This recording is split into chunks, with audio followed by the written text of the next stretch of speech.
just takes over me. Got me hooked and I'm addicted. You set me free. My feels make me stand tall. I need it in my soul, never let me go. The way you move surrounds me, it all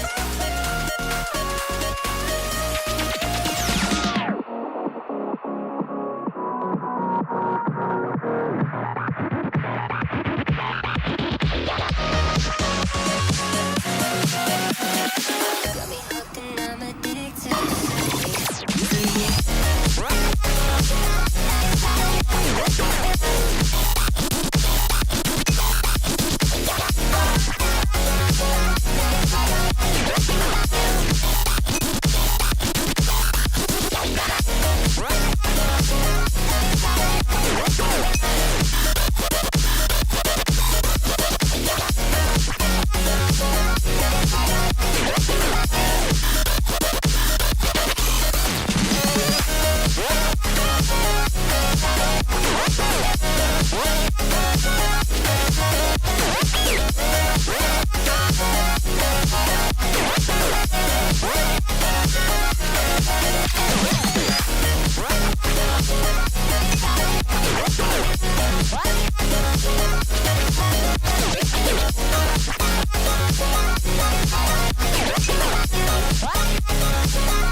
Playtime is a game that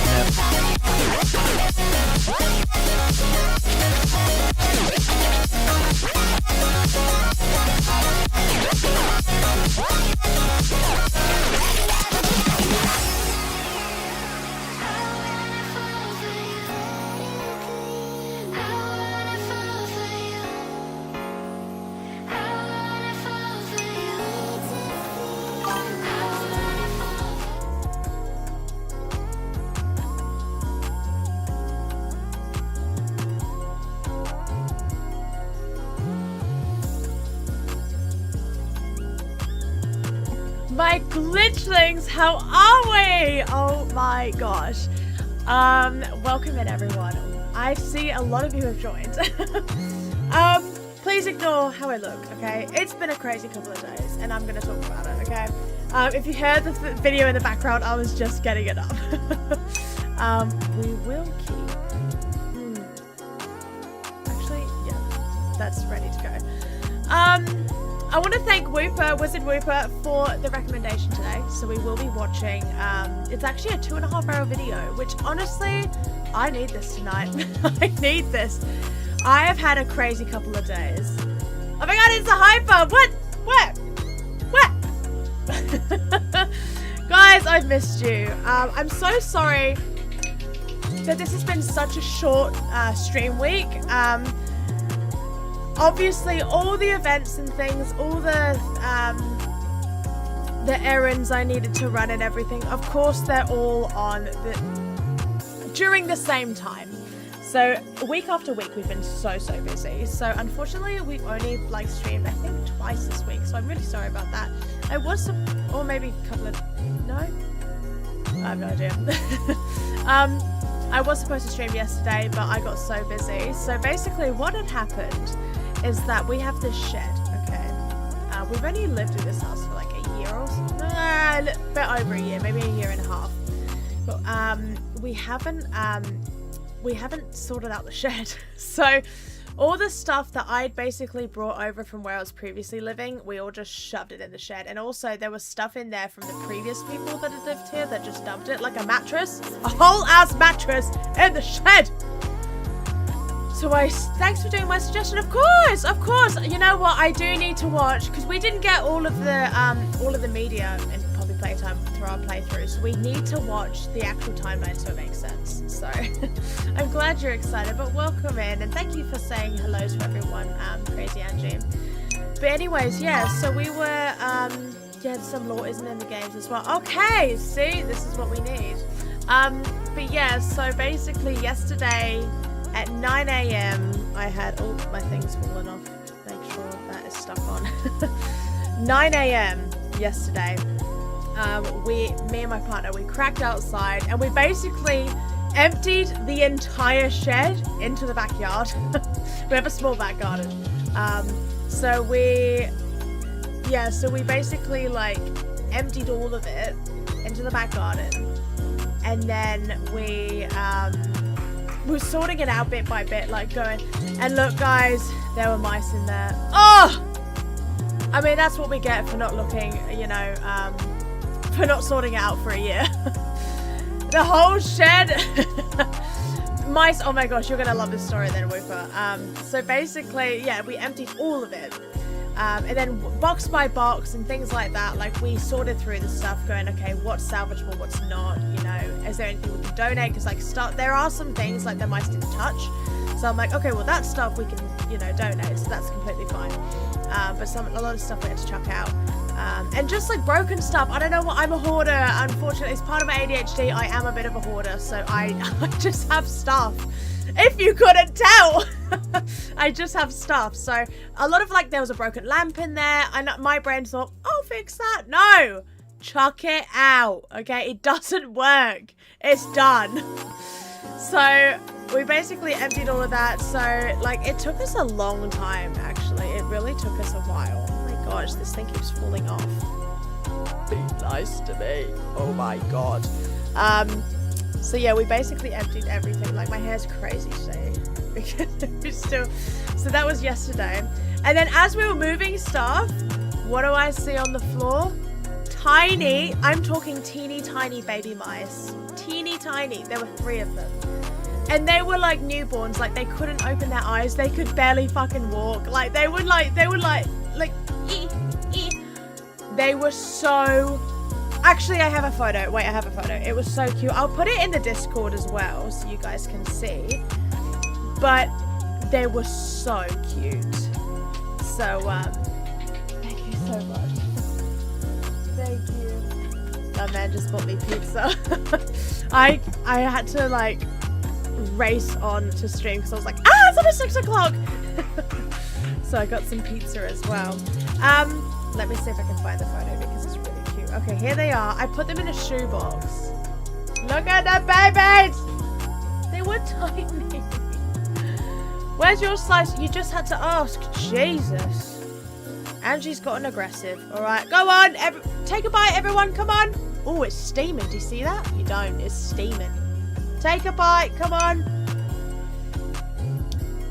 Take that bite. So there they are. Little tiny babies. I was wearing gloves the whole time, so that was good. So I didn't like... I mean, I know Angie hangry. I like 100%. Give her damn slice. So they were very, very cute. So basically, I put them... As we were clearing out the shed, we could see more and more, like, the mother mouse, obviously, so Mama, obviously, was, like, ripping up pieces of, like, bags, and, like, I think I had, like, There was like food in there, okay, that I brought over that I didn't realize, okay. I don't want to talk about it. So like they were surviving in there. And then they were old pillows, so they had ripped, the mama had like ripped. Oh, hello. What's your stream streak? Stream streak, what is your stream streak? 15! King, congratulations. 15, that's actually really awesome. Round of applause for King. That's awesome. Thank you, King. So yeah, they like ripped like the stuffing out of the pillows and used that, like she used that for the nest. So I had gloves obviously, so I was picking that up. I had garden gloves. So I picked up like the stuffing and stuff that had her scent on it, and I put it in this box. I really wish I took a photo of the box though, because it was super cute. Like there was bits of ripped up paper in there, like with her scent on it. So I popped in all of those things. So like they were so scared and they were so cute. They didn't know what was going on. They were too tiny. So I put them out of the way because I was like, okay, we're moving stuff around. I saw Mama and she was running around like crazy, and I'm like, girl, don't worry, I got your babies, don't worry. Wow. So rude, and that was loud. Thanks a lot. So after we, it's crazy, the first time, the first mouse, three-legged cat caught, oh, wow. Damn. That's pretty cool, actually. That must mean something, universally. That must mean something. But yeah, so basically we emptied everything. We made like a keep and a chuck pile. So then the keep pile, okay, Office Works. If you don't know what Office Works is, it's a stationery store. And that's on Uber Eats. And I was like, hell freaking yeah. So I ordered all these like plastic tubs because I'm like, okay, the mice are gonna get in no matter what, is a shed. So as long as they're in plastic boxes, they won't make a home there. So I put everything in plastic boxes. I've labeled it. It's all beautiful. It looks stunning. Let me see if I can find a photo for you guys because it looks stunning. Actually, I might not have a photo. No, I don't have a photo because I had, and I had a donation pile, so I had donation bags and stuff in the middle. But now you can actually walk in and it's everything, and what? I'm pregnant, there's only one way to get this kid out of me. Oh no, I don't know, look, I'm pregnant. What did you do, King? What did you do?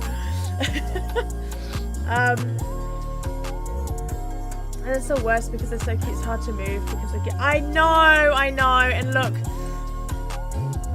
Oh my god, mice, oh my god, pizza, my thoughts are all in this message. I love that. Yeah, I know, like there's so much going on this stream.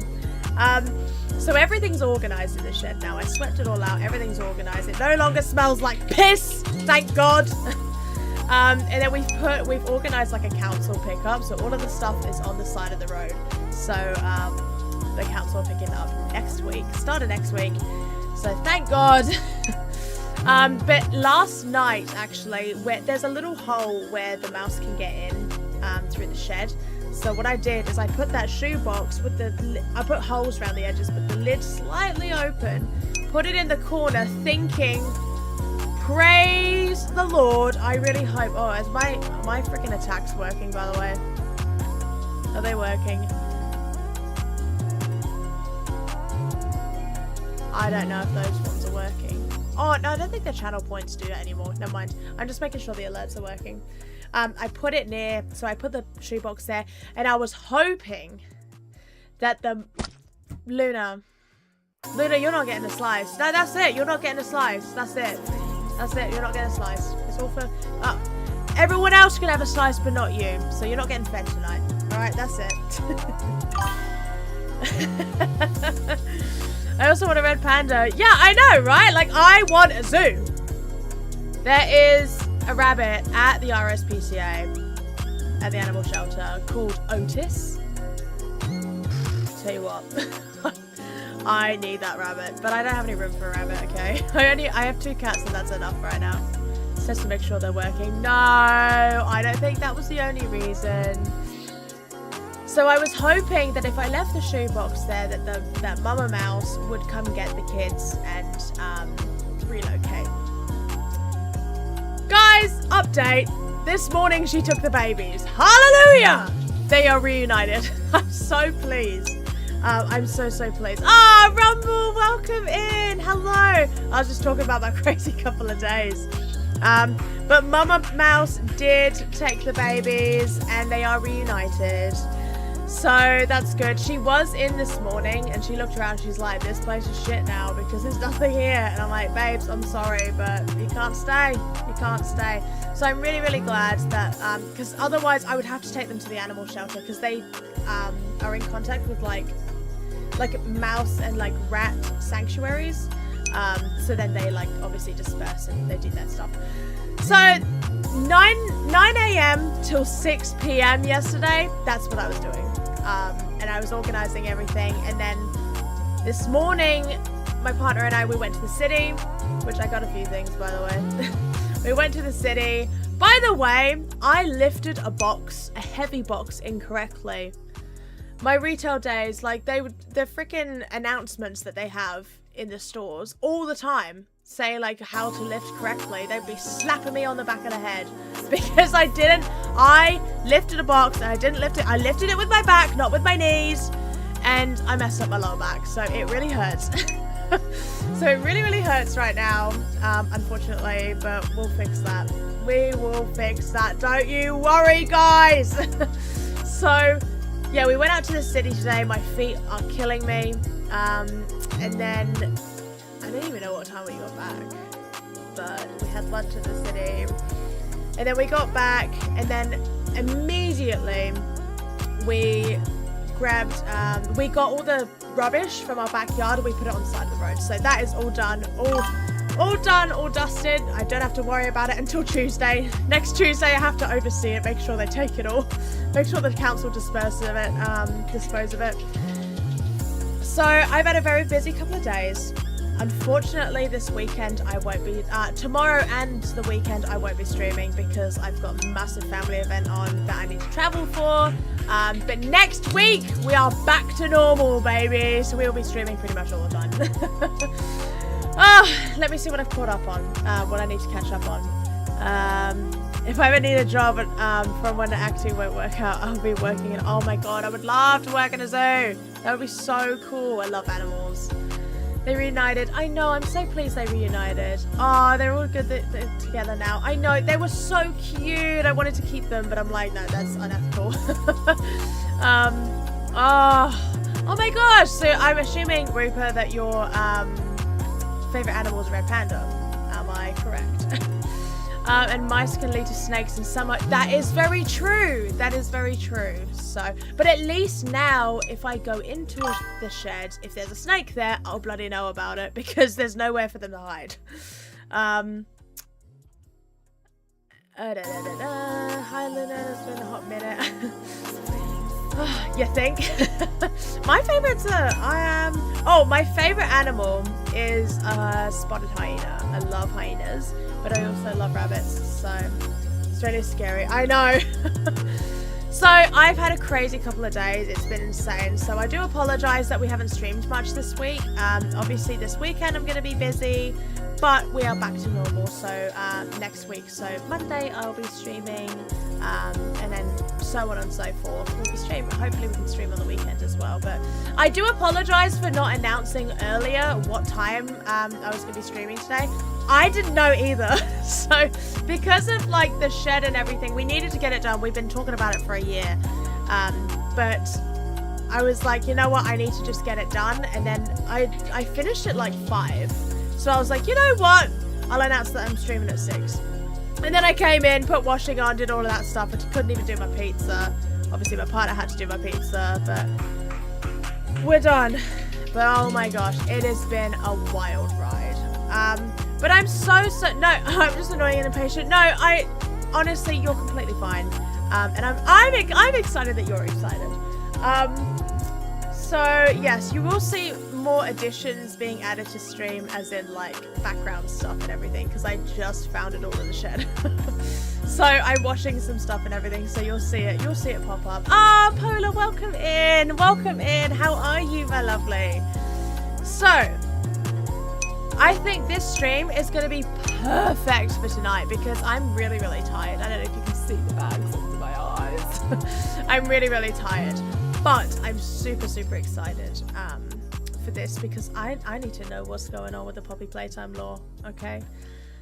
And you know what? Beautiful. And the song has just finished. Look at that as well. Also, this little spot, she won't go away. She is stuck. She will not leave. Literally will not leave. So I just keep putting a little patch on her.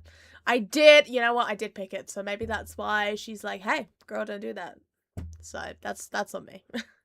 Okay, let's have a look. So what am I...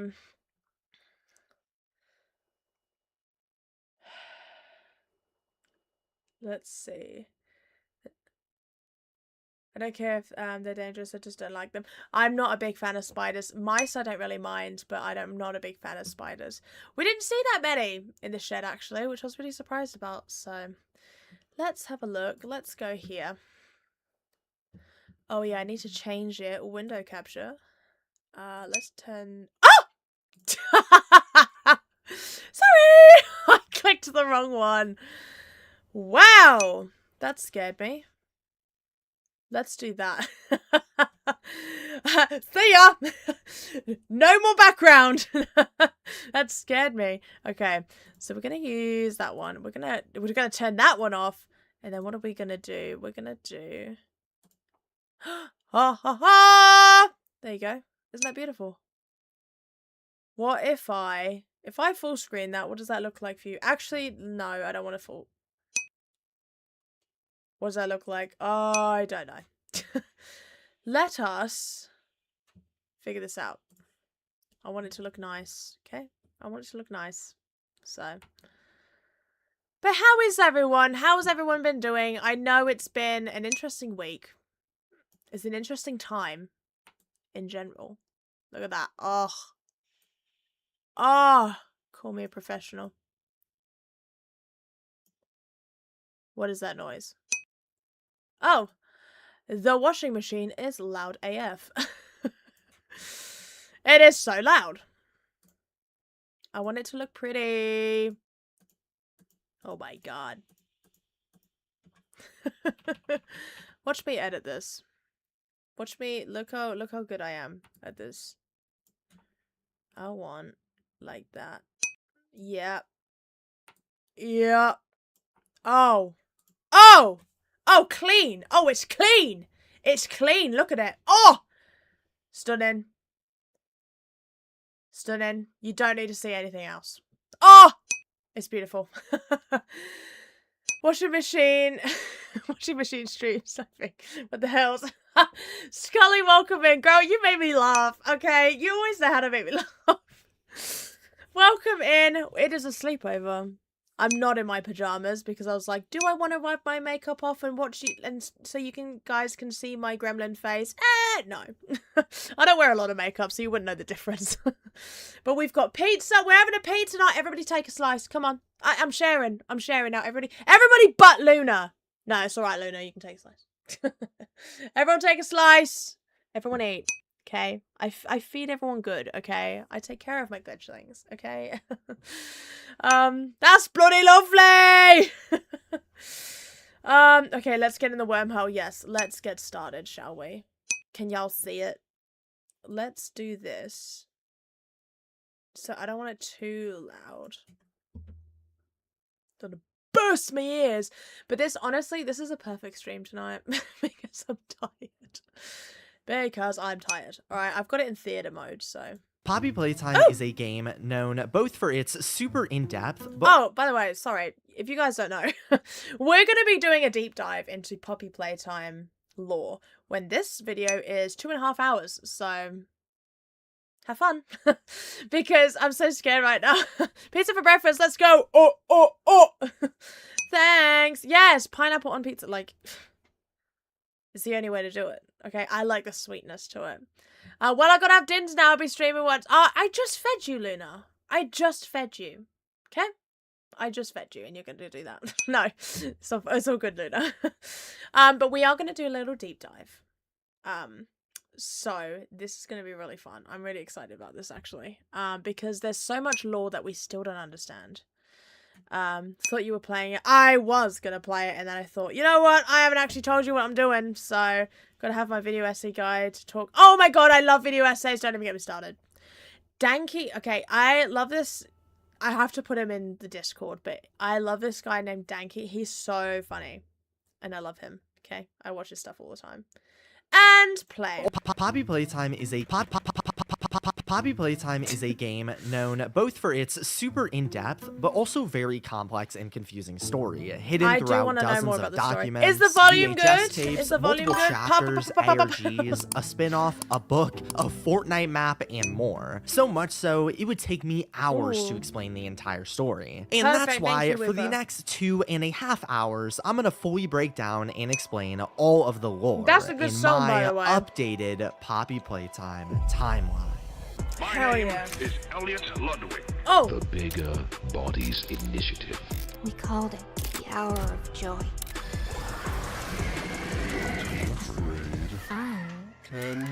Hell yeah. Reminder, as always, this she timeline is was just my opinion of the crying. story based on what we have now. My but ears relax perked and up. I hope you guys enjoy. Oh, The entire story of the game starts in the year 1930 with a man named Elliot Ancient. Ludwig living in 1930. Michigan. Elliot was a normal man with a normal life and a normal wife named Molly Ludwig, define who you normal. wouldn't think twice about when Okay, seeing around define town. normal. However, deep down, Elliot was extremely ambitious. He enjoyed creating and inventing things, but most of all, What a he short name. loved to see people happy. Scully, I fucking so love you. one day, I love he had you. a great Oh, idea so to funny. create some happiness of his own by starting a toy factory to provide entertainment and smiles to Scully, children I and love you. families So around the funny. world, leading to the He founding of invented it, Playtime right? Co. Oh, yeah. this same year. From here, Elliot grinded for long hours at the factory, trying Rise to get and the company off grind. the ground, and eventually let me it got put to some- a point where he started to prioritize the y'all families he see was those? making toys for over his own family back home, leaving his house for work in the early morning and not returning There we until go. the late night, Long to the point hyper where stream, his great, own time neighbors to paint found nails. him Oh, to be Angie. weird and creepy. After Absolutely. so many months of Elliot doing this, his wife had felt completely abandoned by his commitment, and so Fair. not even a year after the factory's opening, Molly Ludwig would divorce Elliot, Probably the leaving smartest him decision. all alone. Oh, actually, maybe not. Maybe that's what spiraled. The Playtime factory was Bye-bye, still wife. only minorly why I still misses successful at him. this point. Enough to keep the doors open, Can't get but away no from him. iconic toys Can't to get away blast from the that company chud. into the mainstream or anything like that. However, despite this, Elliot wanted to take his love for providing happiness to children to the next level, as he quickly realized that among the my gosh, many he's suffocating the families baby. he had already been starting to bring so much joy to with his toys, there were also many children that had no family. Orphans. And while for the moment, at the small size of the company, there wasn't much Playtime Co. or Elliot could really do about this, in the year 1949, on March 7th, a child was born under the name Poppy. Poppy's past, for the most part, You don't need is to mind left it, a right? mystery, Exactly. but we know that she must have been an orphan herself, as shortly after her birth, Elliot would make his first attempt at solving the orphan problem by taking her in and adopting the young child, giving her the new name Poppy Ludwig. Oh. And little did they Reference. Did you catch that? Okay. know that this moment would change the trajectory problem, of their I know. lives and the Playtime factory forever. Elliot was now a single father to the young child Poppy, and he absolutely adored her, caring for her deeply despite his long hours at the factory, cherishing that he once again had a family. And eventually, to show his appreciation for her, he chose to make an ode to her in the factory by creating a toy completely dedicated to Poppy of Flowers a reference. doll that he named She's a Poppy chud now, I know. Playtime. The Poppy Playtime doll was an absolute Hell mastermind yeah. creation of Elliot's. Using his inventor skills, he managed to create a doll that was more technologically advanced than any other at the time, being able to talk to the children and hold a conversation like she was a real person. Furthermore, her red hair was super realistic and smelled of poppy flowers, which would soothe the children that interacted with it, giving it a therapeutic does look element creepy, as well. like, come on. This toy, upon release, would absolutely explode Elliot's company into stardom. Millions of families would purchase the toy for their homes, providing the joy to the Poppy many children Playtime. that Elliot was striving to reach for so many years now. Explains This why I was like it, 'cause everything kids are he scary, ever wanted. yeah. With such a big growth of the company, Elliot would also start to hire out some help to make operations more efficient, bringing on employees such as Thomas Clark in 1955, or most importantly, around a similar time, he hired Leith Pierre, an employee he was much closer to than the others, putting him in charge of innovation at the factory, and he had even let him meet his daughter, Poppy. Although, make no mistake, Leith was a lot different personality-wise from Elliot, being much more arrogant and business-minded, although under Elliot's leadership, he was still a great fit and only helped the factory more. Furthermore, Elliot would also revamp the factory with things like the grab pack to make building these toys not just classic. easier, but also Pause. Why? King, what's up? Hey, listen. Oh my god. King, I got you. King, I got you. And you know what's funny? I actually forgot a drink, so I'm going to go pee. And then I'm going to go drink. So I will be back. Wait, let me put on some tunes. I will be back when I grab a water and I go pee pee. Thank you for redeeming it. I'll be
tell you what, my feet hurt so much. I don't think I wore thick enough socks.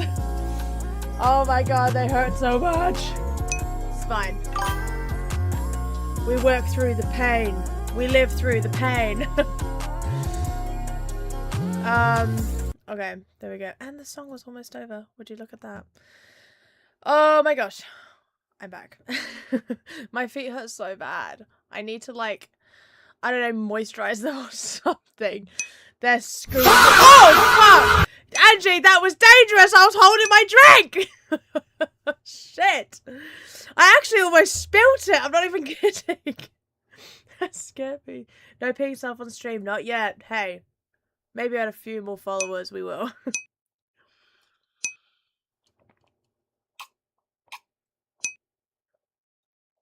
Oh. You almost made me ruin my computer. And we're good. Luckily she peed. Exactly! I think I would have peed myself otherwise. Did I turn my heater on? Yes, I did. By the way, I've got Pokemon cards. This is what I mean. I'm a mess right now. I've got Pokemon cards all over my floor. I organized them all in color and my favorites. And I have not had a chance to put them away, so. Pokemon cards. Honestly, also fun. that's so real. I know, like they're all organized, but I just haven't had chance to move everything. So I'm like, I'll just leave it there because it's all His organized. main goal with everything. Then he struck gold again as he made another toy Doughy. in the late 1950s. I don't like Doughy. I also don't like Poppy. Called Dough. If you like Poppy and Doughy, a I'm not Play-Doh-esque hating. moldable clay featuring the mascot Doughy the Dough Man, which shot the factory's popularity up even further. Things were going amazingly for Elliot. He had a daughter that he could call a part of his family after being left alone for years, and his factory was reaching explosive heights, all thanks to You didn't even her. know where you are. Safe I to don't know. say, it was I a don't know good where I am. time to be Elliot Ludwig in the 1950s. I don't know where. I don't even know what year it is.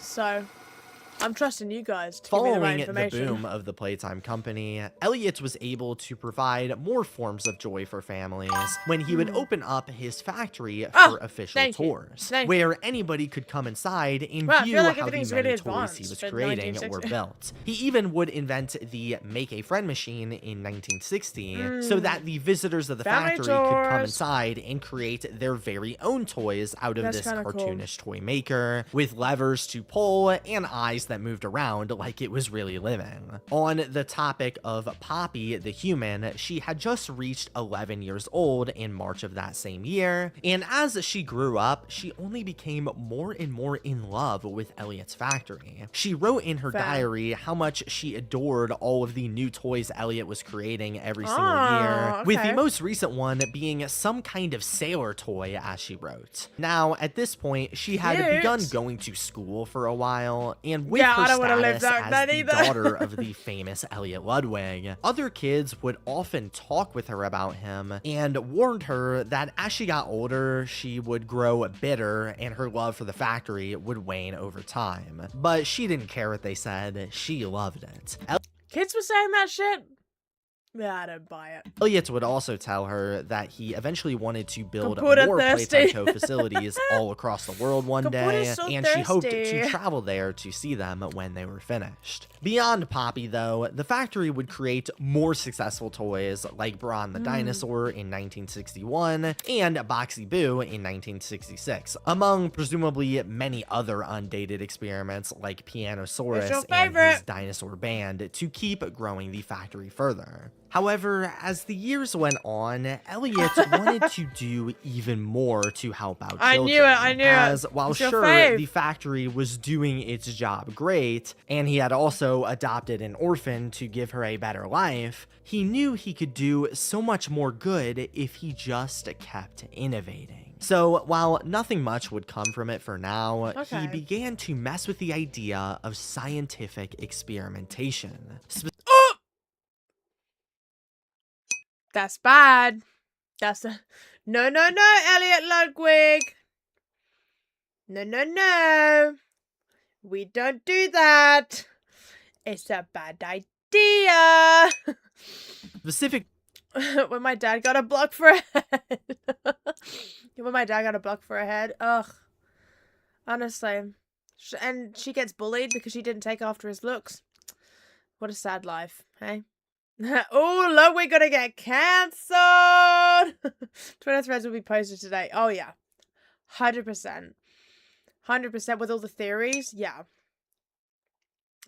They knew she was adopted. That is true. That is true. Hey, that's true. Specifically, That is he true. wanted to see if it were possible to not just improve the lives of the living children with material objects, but also potentially extend the lives of the children biologically. It sounded like a crazy overambitious goal, but No when shit. did that ever stop him when creating the factory? Over this time, he would begin to run these little mini experiments Just with feel bad for things her, like yeah. rats, attempting to find a way to scientifically resurrect them. Now, for the first few hundred experiments, things were Oh, so unsuccessful, we started with rats, but by okay. experimenting I just talked about saving mice and they're just killing rats. Okay. think we all know who's going to heaven. 814, he had created some kind of red gel mixture made with poppy flowers that he would submerge deceased rats into, hoping for them to resurrect. Weird. This did not work, Okay, but it gave Elliot okay. hope that there was a future there with the poppy gel, especially since Tomato. he theorized this that guy. there would potentially be better results working on larger test subjects. And so from here on out, he would continue testing out the technology with a far cry goal that maybe I do find it funny when they but he like when they censor people's eyes. I understand that eyes are like a big feature of someone's face, but also their facial structure is also a big feature. Like I can tell who this man is, okay? I can tell who this man is. I don't need to see his eyes. I can tell who he is. I say it. We might know. Kaza! Kaza! Everybody, let's just hold some space for Kaza right now. Because I have been messaging her, voice messaging her, and video messaging her non-stop. Non-stop. And I showed her all the mess out there, and she was like, God damn. And I'm like, you better not fucking judge me, okay? Because I know what the block button does, and I know where it is. I've been so busy. Girl, same! Let's hold some space for Kaza, because you know what? She's been with me this whole time. It's been a lot. Judge, do not judge me. Kaza, take a slice. Everyone's taken a slice already. Take a slice. It's pizza night, okay? And it's pineapple on pizza. Just eat it. Just eat it. Yummo. And I'm not included in the chat. I'm completely joking. Take a slice. Take a slice! God damn it, I'm not gonna ask again. Have another piece? Of course. There is plenty to go round. Go on, take another one. Go on then. There's plenty to go round. It's actually really good. It's actually a frozen pizza. Because I'm not spending... Also, I find... Side note, Domino's, it's too greasy. I feel sick after eating Domino's. Every time. It's too greasy. Frozen pizza. Here, wait, I want my refill. Guys, I'm not going to ask again. Just take a slice. I don't care how many you've already had. Just take a slice. Alright. Take a slice and bury it in the corner of the Warren. Okay? I don't like Domino's either. Yeah, it's too greasy. Local should be better. That is so true. Oh my god. Takes all. Okay. Well, Kaza. Joke's on you. It's the never-ending slice. So. It just keeps on coming. Chomping away. But yes, Kaza, we are, in fact, watching the updated Poppy Playtime timeline. Because we don't know what's going on. We are 10 minutes in to a 2.5 hour video. What is it, the Never Ending Pizza SCP? How did you know? How did you know, Whooper? Okay, you've revealed all my secrets, and now I'm going to have to ban you. The whole time. Yes, Whooper did suggest this, and you know what? Good, because I don't know what's going on in Poppy Playtime half the time. How do you have it? I can't reveal the secrets, okay? I can't reveal it because word's gonna get out, then everyone's gonna want it, and then, like, it's just for me, okay? I'm selfish. It's just for me. I am gatekeeping the Never Ending Pizza SCP, okay? I'm gatekeeping it. My stomach actually grumbled. I had Domino's once when I was younger. I tried running upstairs with it, fell off the plate and slipped on it. Damn. That's crazy. That's something straight out of a cartoon. Literally, yeah. You can't actually get more Looney Tunes. Yeah, that's straight out of a cartoon. Chicken and endless cheese. Oh my god, yes.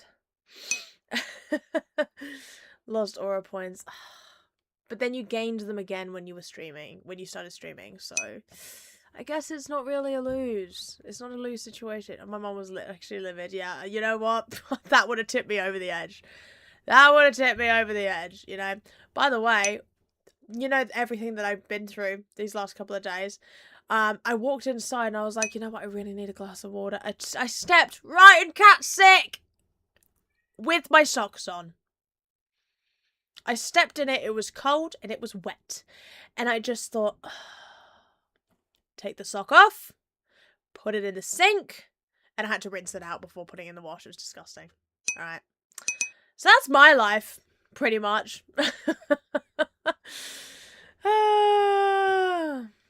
Deserved. No, that's minging. It is minging. It was disgusting. It was disgusting. And I looked at them and I'm like, I don't know who you did it. I don't know which one of you fuckers did it. Number one, I hope you're okay. But also, one of you is gonna die tonight. It's the way of the world. Don't miss to with cat sick. Oh, I hate it. It's disgusting. At least it was on the wooden floors and not on the carpet, alright? I'll give him a point. They'll get brownie points for that. Anyways, let's continue.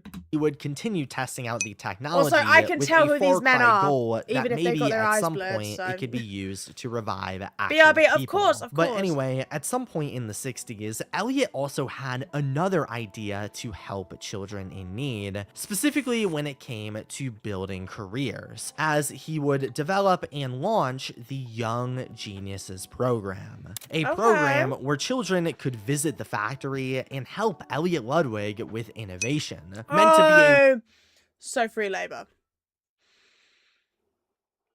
Free child labor. Elliot, I don't know if that was the best decision.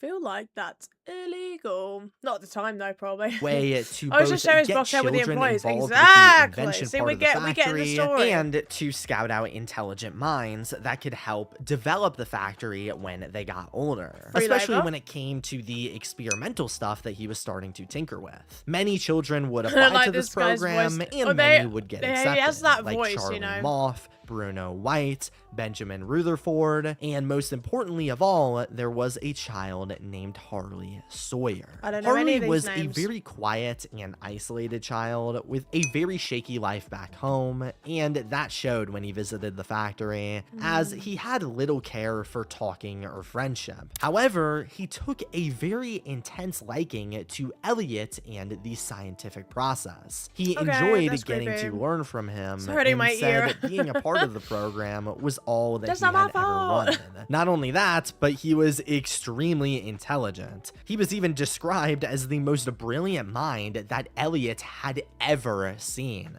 Despite this, Ludwig was quick to keep an eye on Sawyer, as it was clear that with a mind as cynically dedicated to progress as Harley's, if not surrounded by kindness, it could quickly twist for the worst. And as time passed, that's exactly what happened. Oh, shit. Because Elliot and Harley began to quickly not get along for one very simple reason. While Elliot brains. believed in why. research Okay, and show off. innovation for the sake of helping others, Harley, as mentioned, was much more cynical and believed that progress was the most important thing at any cost. This led to Harley believing that Elliot was soft and was missing the point of innovation, but Is this a child? Is this a child? Because that is crazy. that mindset is what led to Elliot eventually removing Harley from the program despite his geniusness. And while this would send Harley down a complete mental spiral, saying that nobody cared or nobody understood, or Wow. he even called Elliot a soft, pathetic, small-minded backstabber, for now he was out of the factory, probably for the better. This made Elliot sad, but unfortunately, things would get a whole lot worse for him, as suddenly and tragically, his daughter, Poppy Ludwig, would end up passing away. No! That's crazy. Far, far too young. And just like Aw. that, again, Elliot's only family member had left him, this time his own daughter. This brought him to his lowest point mentally, I but that doesn't know. mean that things were completely hopeless. We already mentioned before that Elliot had began messing around with the idea of biological experimentation and specifically resurrection, stuff that didn't work on rats, but as he noted in the experiment log, had potential to work on larger test subjects, perhaps a human. This gave him Kaza! I just realized you've been watching for a whole week. You've got a week-long streak. Congratulations. Thank you, Keza. A desperate and, quite frankly, insane idea to try experimenting on his own daughter See, this makes and sense. attempt to revive her. This makes sense because obviously, like Poppy the doll, Poppy the human. I was like, where is this going? See, this makes sense. He spirals. I can understand his motivation now. I get it. All right, I get it. Keep in mind, it's like 7 p.m. for Hyper, and I'm fully expecting a knock at the door. What? I'm not screaming. What are you talking about? I'm not even that loud. Who did that, Angie? I gave you more pizza as well. That's just rude. And very upsetting. I'm upset now. I'm upset now. If anyone knows where that's from, you're a fucking lad. I'm upset now. Oh, please tell me you know where that's from. Specifically settling on the Note, idea of turning her Oh, into celebratory a tomatoes, Playtime okay. doll. Celebratory. Since after all, the doll was meant to be a toy recreation of herself anyway, and the porcelain synthetic build of the doll would allow her to Angie, bypass I the believe you. mortality of a normal human body. Elliot thought it would be worth the attempt. But with how little experience he had, he knew it would be extremely risky to essentially take apart his own daughter surgically, especially with how difficult it would be to transfer her entire human body to the small shell of a doll. She's creepy as shit. Look at her face. Look at her eyes. I dislike her very much, but like, what? She's creepy as. No, I told Keza I want Keza flag with a mustache. Oh, yeah. Everyone needs a Keza flag. I just feel like it just needs to happen, you know? I know, it just cracked out. I know. He'd She's only freaky have as. one shot at creating her, but he just wasn't confident enough in himself, and he needed some way to practice, giving him an extremely desperate but also extremely sketchy idea. Out of desperation, Elliot would adopt himself a new child. Okay, never mind. This is fucked, actually. A This is actually son pretty fucked. under the name of Oliver. Oh my god! However, Oliver? Oliver, what are you not telling me? We're gonna have some very strong words in this house. he did not adopt They this look like a orphan baby. with I plans know. to nurture and take care of them Oh, like he did shit. with Poppy, but rather he took advantage of the fact that he was a child with no parents to look after him That's if he were fucked, to actually. say disappear. And therefore, going against all of his morals he had established over the past few decades, he experimented on the child first and turned him into a large-scale model of the planned Poppy doll's Please, hand can I have skeleton. some more? Well, I don't know if you did deserve it, right? Oh my god. It's Ollie. Since that Wait. was the smallest part of the doll and That makes therefore so much the hardest sense. to create. He worked hard on the experiment, using this mysterious red gel to hopefully bring the child back to life in this new form, and to his absolute shock, it was a complete success. He had proved that he could create a living, breathing toy with his 1006th experiment. However, among all of this panic trying to find a way to revive his daughter, Elliot failed to cleaning consider spray, the welcome fact in, that what he cleaning had just spray. done I love was that name. essentially turn Empty. an He's an entirely empty- he's a- innocent, he's a healthy soulless child man. into a He's a morbid, soulless robotic man. beast. When Oliver woke up and saw the being that he had been turned into, he was rightfully mortified and was more specifically angry. He was taken advantage of for the sake of a different old is child Oliver? that he never even knew, Ollie is and prototype, this yes. devastated him. He didn't feel like a human That's being anymore, crazy. and even refused to go by his old name, Oliver, and instead just wanted to be called the Prototype, since that's all he considered himself anymore. A prototype sacrificed for somebody else's creation. If there was any good news among all of this tragedy, though, it was that using the large hand model as a reference, Elliot would eventually work on his actual daughter, and would successfully surgically replace and revive her as a Poppy Playtime doll. Experiment 1007. Poppy Ludwig was back. Now, this was phenomenal news, but Elliot no longer could stand the idea of wasting so much of his time away at work when he should be cherishing the time with his clearly fragile family he almost lost for the second time. So this time around, he decided to bring his family to work, building a small home inside of the factory right across from his office where he put Poppy. Oh, cleaning spray! Thank you so much for the sub on YouTube. Welcome in. And have some kind of family life like he always had wanted. Although I should note, somebody not included in this family equation was See, this makes a lot of sense. Okay, now that it's in a video, like it makes, now it's in a video essay format, I feel like everything just makes sense, you know? Oh my god. Glass. So, glass said glass. And that's on period. That's all that needs to be said. Mic drop moment. Welcome in. Oliver.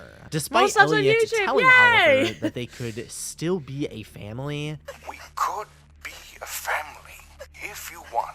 And that him and Poppy would get along great, he wouldn't let him meet Poppy, despite him constantly asking. The reason for this is unknown, but it's most likely that Elliot was scared of the prototype. Because, as we mentioned, 1006 was specifically extremely angry, and Elliot probably didn't want to risk allowing something into the home with Poppy that could possibly harm her once again. Nonetheless, Elliot got what he wanted with the return of Poppy, and that's where this decade came to a bittersweet close. Damn. With the continued success of the factory, new toys would be created like Candy Cat, a rolling gumball machine, and Yarnaby, a fluffy rainbow lion with hair made of yarn, meant to promote a wildlife conservation campaign. I love Candy Cat. Another good deed of Elliot.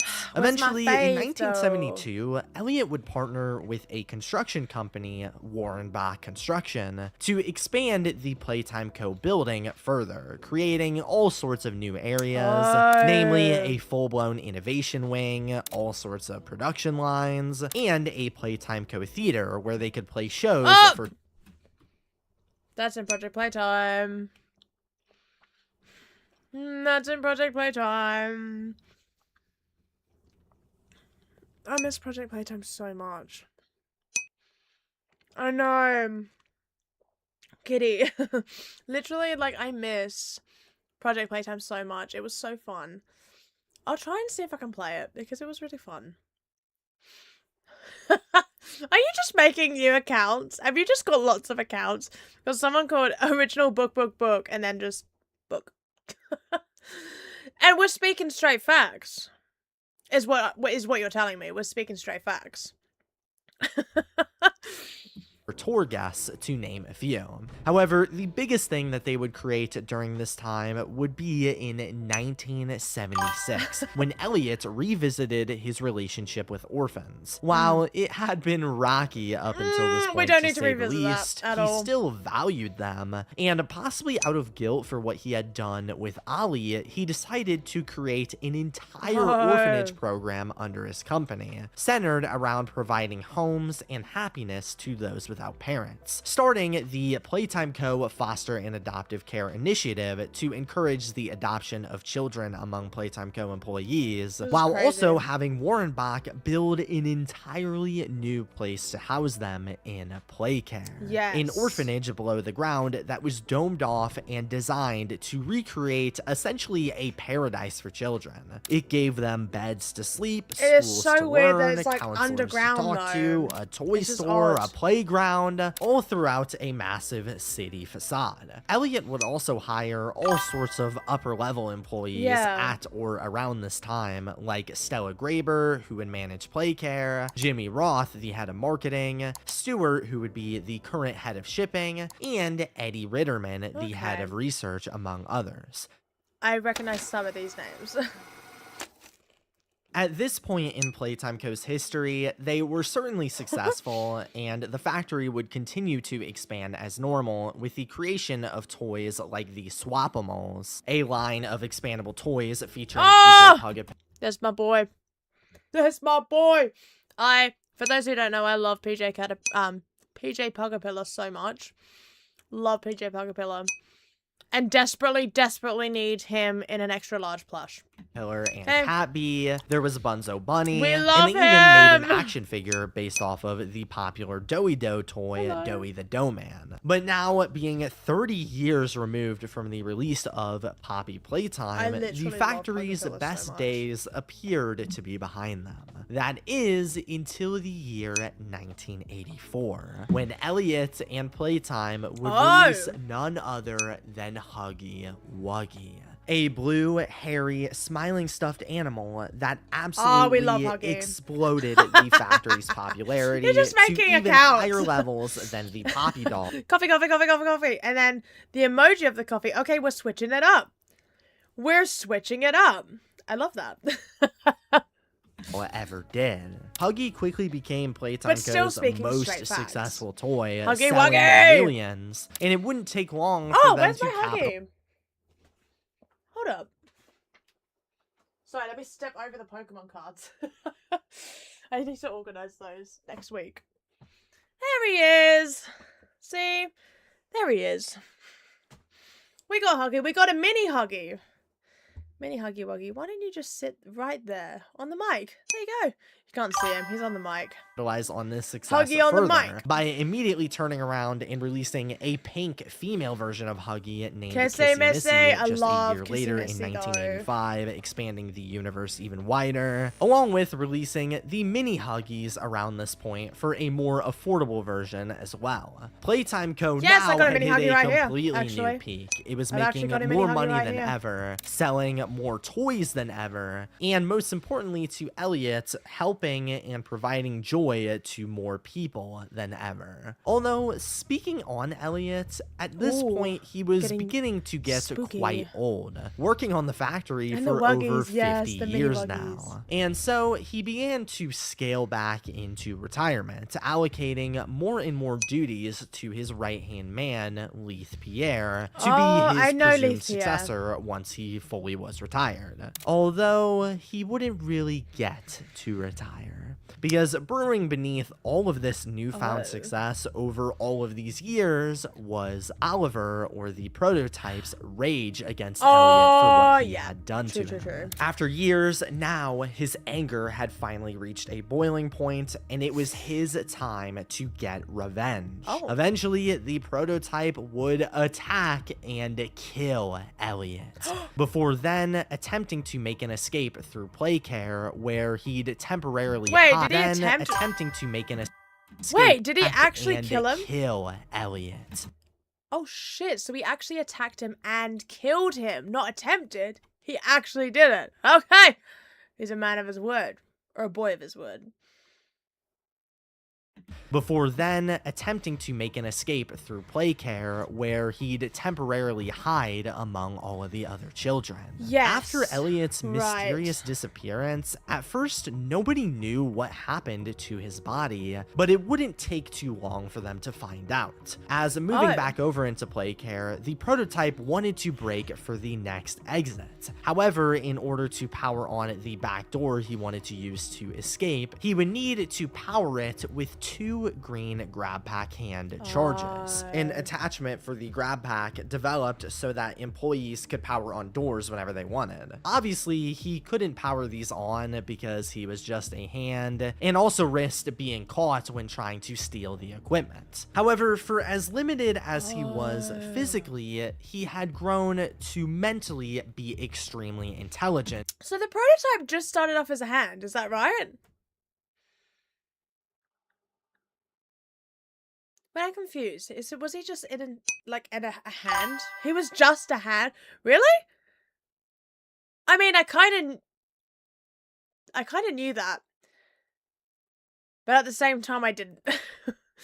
Okay. And more specifically, manipulative. because he eventually befriended a child inside of Playcare named Theodore Graham, Oh, a Theodore! young 7-year-old kid that sadly didn't have very many friends. However, the prototype offered to befriend him and would live under his bed, pretending to be a, quote, imaginary friend, as to not raise any suspicion if the kid were to talk about him. Anyway, 1006 manipulated Theo into digging through Playtime code documents and eventually collected the 2 grab packs and 2 green hand attachments they needed, before finally planning an escape one night through the aforementioned exit. However, while trying to do this, Theo, still being a young child, ended up shocking himself with the green hand and was critically injured. Now, the prototype could have and maybe should have ran away and left Theo here to die. However, I guess realizing that he'd be no better than the man he just killed if he himself were to destroy the life of another orphan by leaving him here, the prototype instead alerted the staff to the child's injuries, both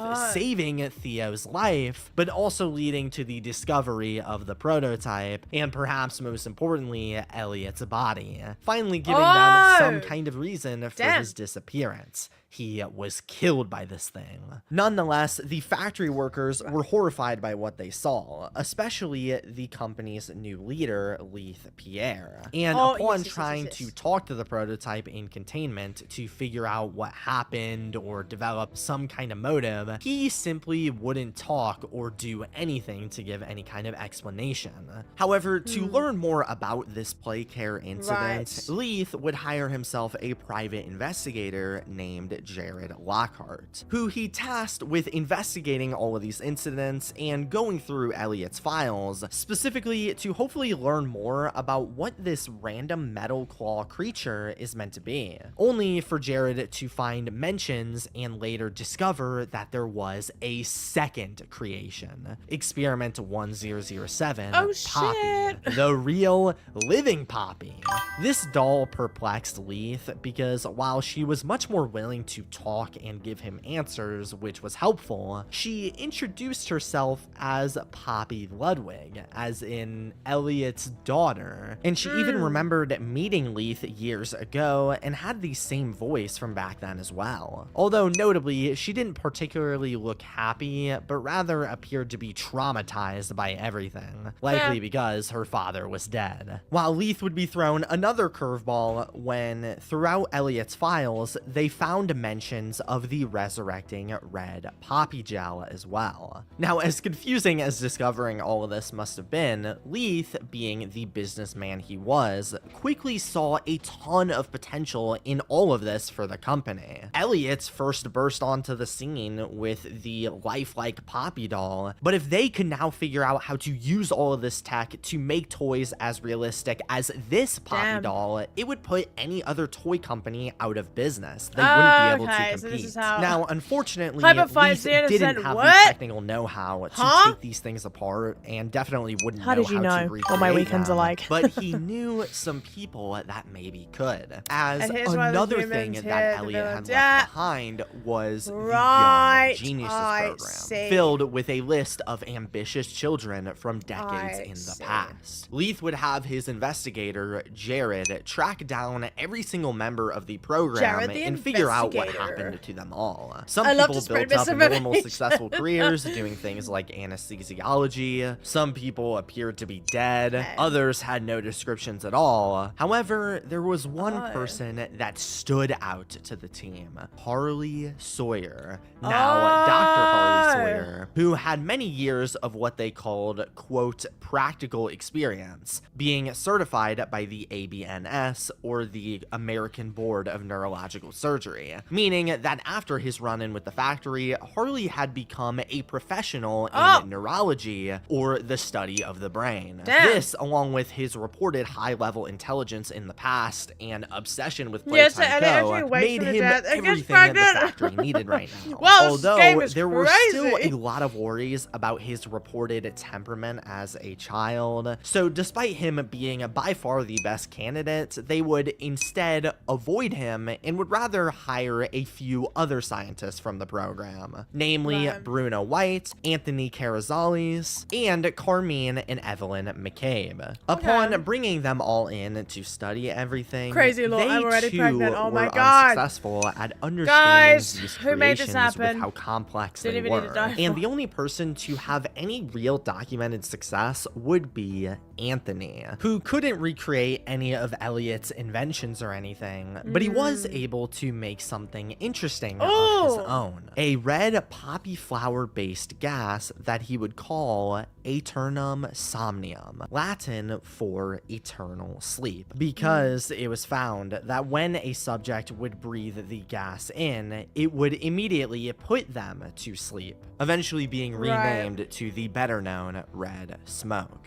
And while sure it didn't bring them any closer to solving the experiments or even being useful in any way, especially since it had a ton of negative side effects like hallucinations, unusual heart activity, and chills, it was still very interesting, and the company would keep producing and testing this stuff into the future to see if it could be useful. Now, I'll touch more again on all the experimental stuff in a moment, but for now, the factory wasn't focused on that, because eventually they discovered that Elliot's files hid one more important thing.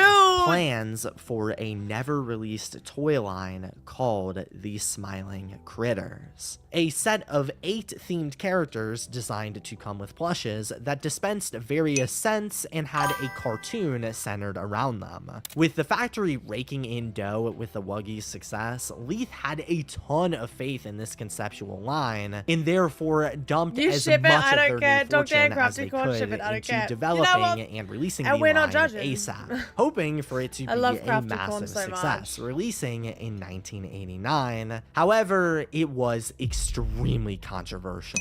I actually have a white and blue unicorn onesie. Wait, some of you guys know that because I wore it on stream once. I have a blue and white unicorn onesie. Technically, that's Crafty Corn. For the cartoon, only one season was ever produced because it was hated by almost everybody that watched it, mostly for how creepy one of the critters were, Catnap, who, unlike all of the others with these bold and outgoing happy personalities, was stone cold silent. And in one of the episodes, he dispensed a red smoke to the critters to make them sleep, a direct nod to the smoke being produced in the factory, which creeped children out. And furthermore, when producing the plush line with all of the toys' unique scents, Catnap was supposed to dispense a clear lavender scent, but instead he dispensed none other than the red smoke itself, causing the owners of the plush not to be soothed, but rather to fall into an intense sleep with horrifying nightmares. This disaster led to the Catnap plush being recalled, but Playtime Co. was put under so much backlash that the line itself would never really recover. And despite them publicly pretending that the Smiling Critters were... They probably weren't thinking. Yeah, you're probably right. They probably weren't thinking about it. They were just like, this is going to be a huge success. We need to get it out. And they were probably just like, you know, push it out as quickly as possible. It's like with, unless some toy companies, like with, I don't know, like Toy Story 5 being out, I feel like they're like, I don't know, the toys hit the shelves before the movie even released. Unless it was planned. I don't know. I feel like Disney would have planned it.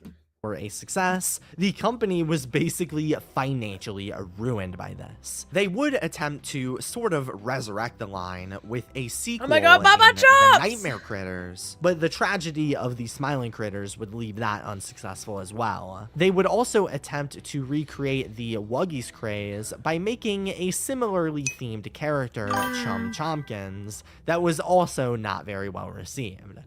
Also, we didn't see a lot of Chum at all in chapter 5.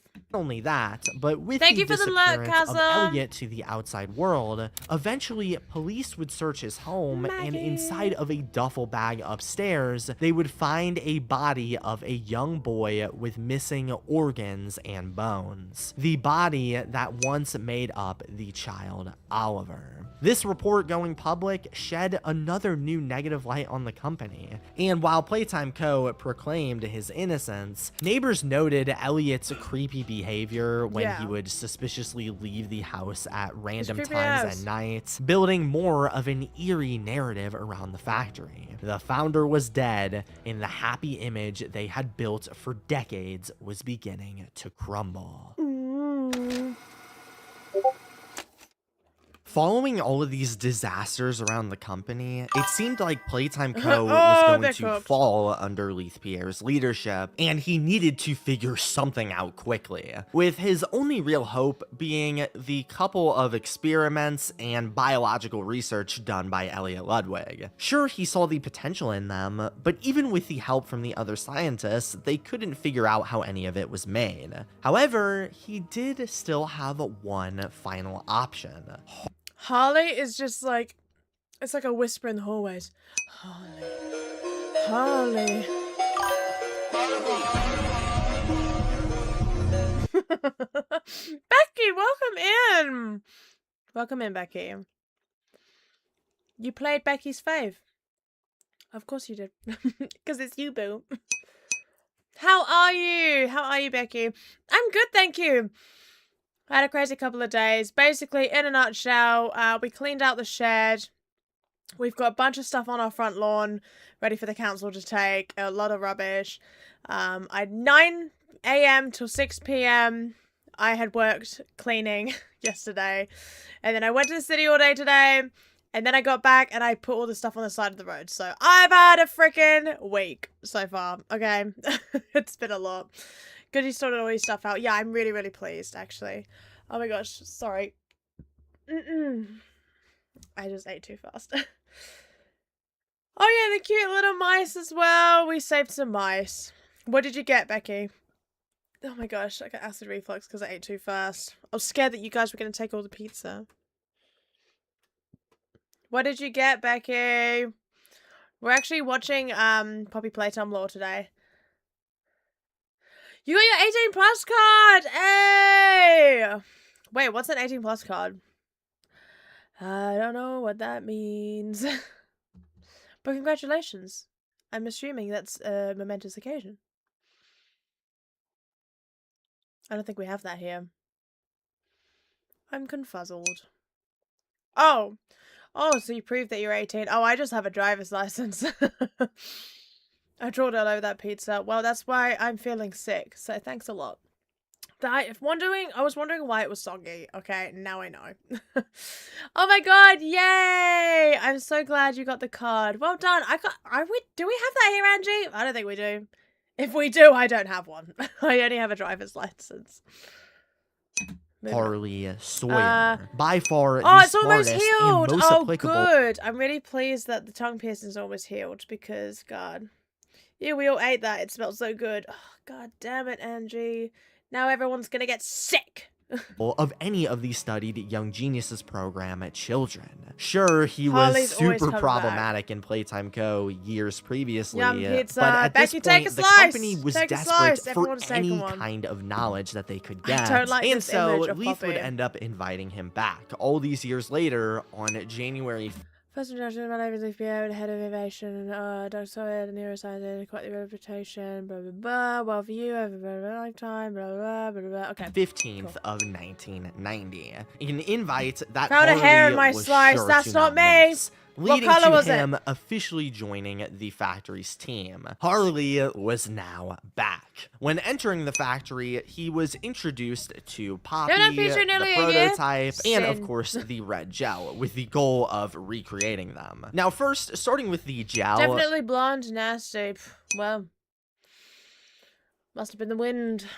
After researching it a bit, it was understood that this poppy gel was a restorative mixture that encouraged cellular regeneration and tissue growth. Oh, that's Essentially, weird. it was how Elliot was able to repair and regenerate the bodies he was experimenting on to give them life. Now, when Playtime Co. studied the medium with Harley, they were actually eventually able to recreate it out of their own poppy flowers. However, upon studying their medium, they learned that it had had some harmful effects. Specifically, it would harm human beings that were exposed to it without protection, and when given organic material to feed off of, it would uncontrollably grow. So much so that when testing the red gel on plant life, it immediately grew uncontrollably and even developed massive fruits and vegetables that when consumed by lab rats would then grow and consume their internal organs from the inside out,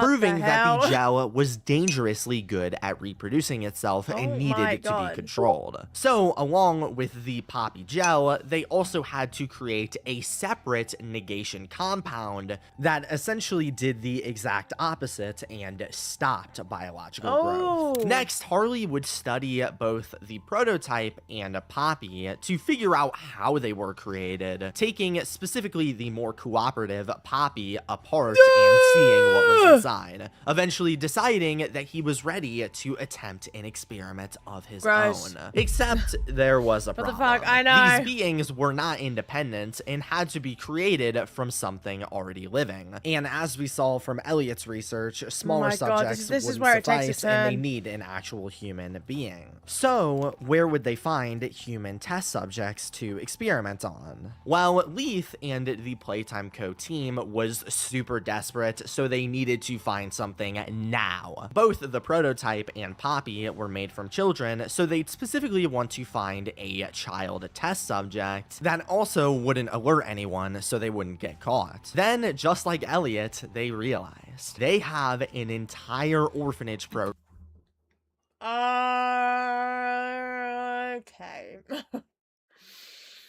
Okay, this is where it gets all fricked up. Built into the factory with dozens of children that had no parents and no records outside of the company. If they were to, say, go missing, nobody would notice. Exactly really like what Elliot did all those years ago. So they began to select and take various children out of play care as if they had been quote-unquote adopted and gave them to Sawyer to begin experimenting on them, where at first he was shockingly very unsuccessful. Continuing off Elliot's experiment numbers, by experiment 1015, when transferring a child's mind to a toy, the best Harley could get was minor brain activity, and that was all. Nonetheless, he stayed confident that this is normal, writing, "After all, we are dealing with a field so new it has no name, much less a clear path." By experiment 1026, Sawyer was finally able to build some kind of consciousness within the toys, noting that this experiment was alive for a total of 4. Okay, so I missed y'all. I missed all of you, and unfortunately I'm not streaming that tomorrow or this weekend, which I'm devastated. But trust, it's gonna be all worth it. Next week we're back to normal, and I have nothing else going on, I don't think. Unless something comes up. No, we'll be back to normal next week. Orphan collector, literally, like collecting them like Pokemon cards. Just like the ones all over my floor right now. So it's like Bron, you know, like, I mean, guys, if you have not seen all of Poppy Playtime, there are going to be spoilers. I'm just letting you know that now. So I am going to say a spoiler for chapter 5. Isn't Bron, like the big Bron, that toy was alive, but I'm pretty sure that would classify as one of the test subjects that like wasn't fully conscious. Because it yeah, pretty sure it was. Yeah, that's what I thought. See? 45 minutes. However, only 3 of those could be considered a conscious state. Right. Upon first signs of awakening, 1026 sat upright as if startled by something. They stared blankly at the other end of the observation room. Of course, assisting staff members rushed in, checking the equipment and asking them a variety of questions. 1026 answered none of them, but directed their gaze at whoever was talking, and was even able to to track a moving object, a staff member's index finger, when prompted. Subject then slowly laid back down and closed their eyes. After a few minutes, blood pressure began falling extremely rapidly and 1026 expired. Attempts to damn. resuscitate were unsuccessful. Damn. After over 100 more experiments trying this same thing, Harley continued to fail, and eventually he started to hit a wall. No matter what he did, these tiny toy-sized experiments were far too difficult to recreate, as attempting to stuff all these organs and bones and nerves So the into small something ones as didn't small as a work. toy was borderline impossible without absolute perfection. Something Elliot clearly Right. had with the Poppy doll, but something Harley was far from uncovering. However, when taking a closer look at the interior of the Poppy What? doll She's through an freaking out. X-ray, Look at her. they noticed that the hand of the doll was almost one-for-one identical with the claw of the much larger prototype. Right. This is when Harley realized that before trying to make things small and precise, he first needed to try working on something bigger. For instance, a giant toy, one that wouldn't need to be nearly as precise and could contain Okay. all of the proper human maybe Bron biology isn't part of that. needed for them to live. my The God. toy he decided to try this idea with was none other than Boxy Boo, Oh. under the name Experiment 1160.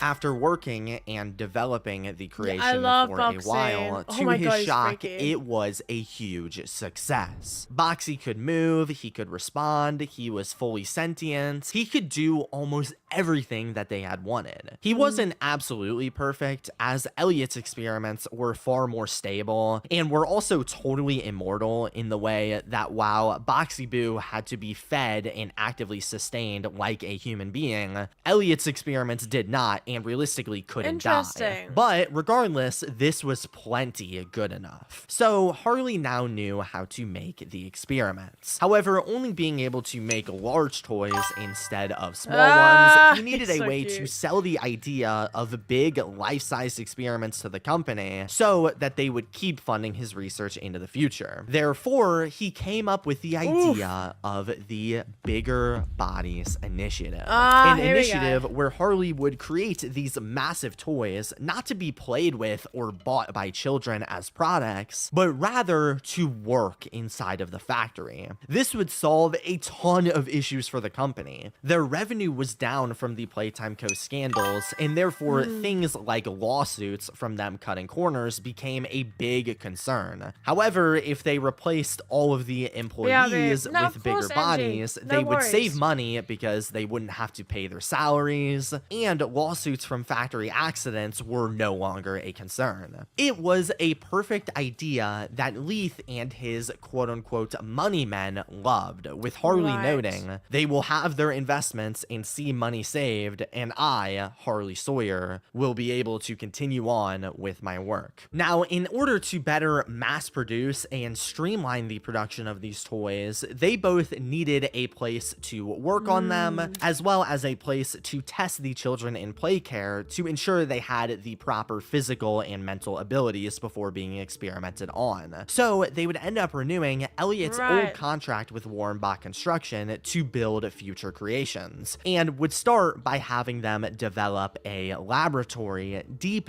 below the factory surface where it could never be found. They painted this to Warrenbach as if it was just an innovation and research lab with nothing fishy going on. And this is when it Although all to started ensure that going nobody discovered underground, this build, right. Eddie Ritterman, the head of research, offered the company 6 figures in hush money to ensure their silence. In this lab, they were given the ability not just to create more and more experiments as needed, but they also began to build little childlike rooms to place experiments in for observation, along with developing what they called quote-unquote conditioning rooms, where they would hire the lead counselor of the area, Gracie Green, and have her play as a young child show host, Miss Gracie, where she'd attempt to Here we brainwash go, the Miss children Gracie. into believing that they were and always have been toys, hoping to keep them calm when obviously waking up as these horrifying new bodies. In terms of mass producing the poppy gel that was able to revive these things, down in the labs, they built an autonomous farm system that grew and harvested thousands of poppy flowers, allowing them them Well, that to makes produce them sense. in super high quantities and keep experimenting at all times. Furthermore, for testing the children, they also had them build the game station that on the surface appeared to just be a playground for the children to hang out at, with 3 mini games inside: musical memory, a game of Simon, whack-a-wuggy, a game of whack-a-mole, and statues, a game of red light, green light. However, in reality, they had set up observation rooms in all of these areas so that they could log and track the performance of the children, testing their memory, reflexes, and physical ability before considering them for experiments. To hopefully improve the scores further, after some more testing of Anthony's red smoke, it was The testing revealed all that along, despite yeah. its many we negative knew side that. effects, it also produced some positive results in test subjects, like improved brain functions during sleep, increased memory retention, and better emotional processing of the day's events. So, in Playcare, they'd have Warrenbach install the gas production zone, which would mass produce this smoke and pump it through some pipes in Home Sweet Home during the night to put the children to sleep, as well as make them better test subjects. This also had the bonus effect of preventing any more incidents like the Theodore Grambell one of children That getting makes rowdy sense. at night. Playtime Co. would also hire a ton of scientists to work on these experiments, with the thumbs are in most the notable background. ones being Preston Willard and Jessica Newman. Another employee they hired was the head of IT, Rowan Stoll, and finally, they'd hire various warehouse workers like an angry man named Rich Levitz to handle storage. From here, more bigger bodies were created. Pianosaurus. For instance, there was Pianosaurus, Experiment 1163, So we love who him. sadly was a pretty big failure as he was described as Doing- being extremely feral and was so mentally degraded from the experimentation that while he would attack and try to eat anything he saw, in his Damn. eyes, he actually hallucinated the world as being bright and colorful and thought he was simply playing around. This basically made him Jeez. useless. Then, in August of 1990, there was Pianosaurus, Experiment I know. 1166, a bigger body of Yarnaby, who was created from a child, Quinn Davidson, a child who actually had a pretty bad performance in the game station at first, before he was mentored by none other than Harley Sawyer, who had a sense that he wasn't trying his best. And so, when retesting, Quinn scored extremely poorly on musical memory, the mental test, while excelling in more physical tests like Whack-a-Wuggy and statues, here we go. leading to them experimenting on him and creating Yarnaby, who was more successful than Pianosaurus, although not by that much, as while he was physically excellent, just like his game station assessment suggested, he was also mentally underwhelming, not being able to do much independently, building extreme reliance on security staff to take care of him. If there was any good news from this experiment, though, at least for Harley Sawyer, it was that he took advantage of Yarnaby's easy attachment to Right. others, and would therefore isolate the being inside of a room that Wow. only Harley would ever visit, allowing him to essentially condition Yarnaby independently to the point where he began to view Harley as almost godlike, something that he found pretty amusing. The first known actual improvement in the Bigger Bodies initiative since Boxy Boo was seems actually a messed bigger up. body of Huggy Wuggy, Experiment 1170, who upon creation was seen as far more successful than any Yes. other experiment they had made, specifically because of his obedience paired with intelligence. This led to Playtime Co. designating him as the first known monster to take a real employee's role, being the Playtime Co. security guard, he was a watching security over guard. the entrance to the factory Okay. so that no intruders would come sneaking in, while didn't know also that. standing still as a statue so that he could be a tourist attraction for people that were visiting, leading to him being one of Playtime Co.'s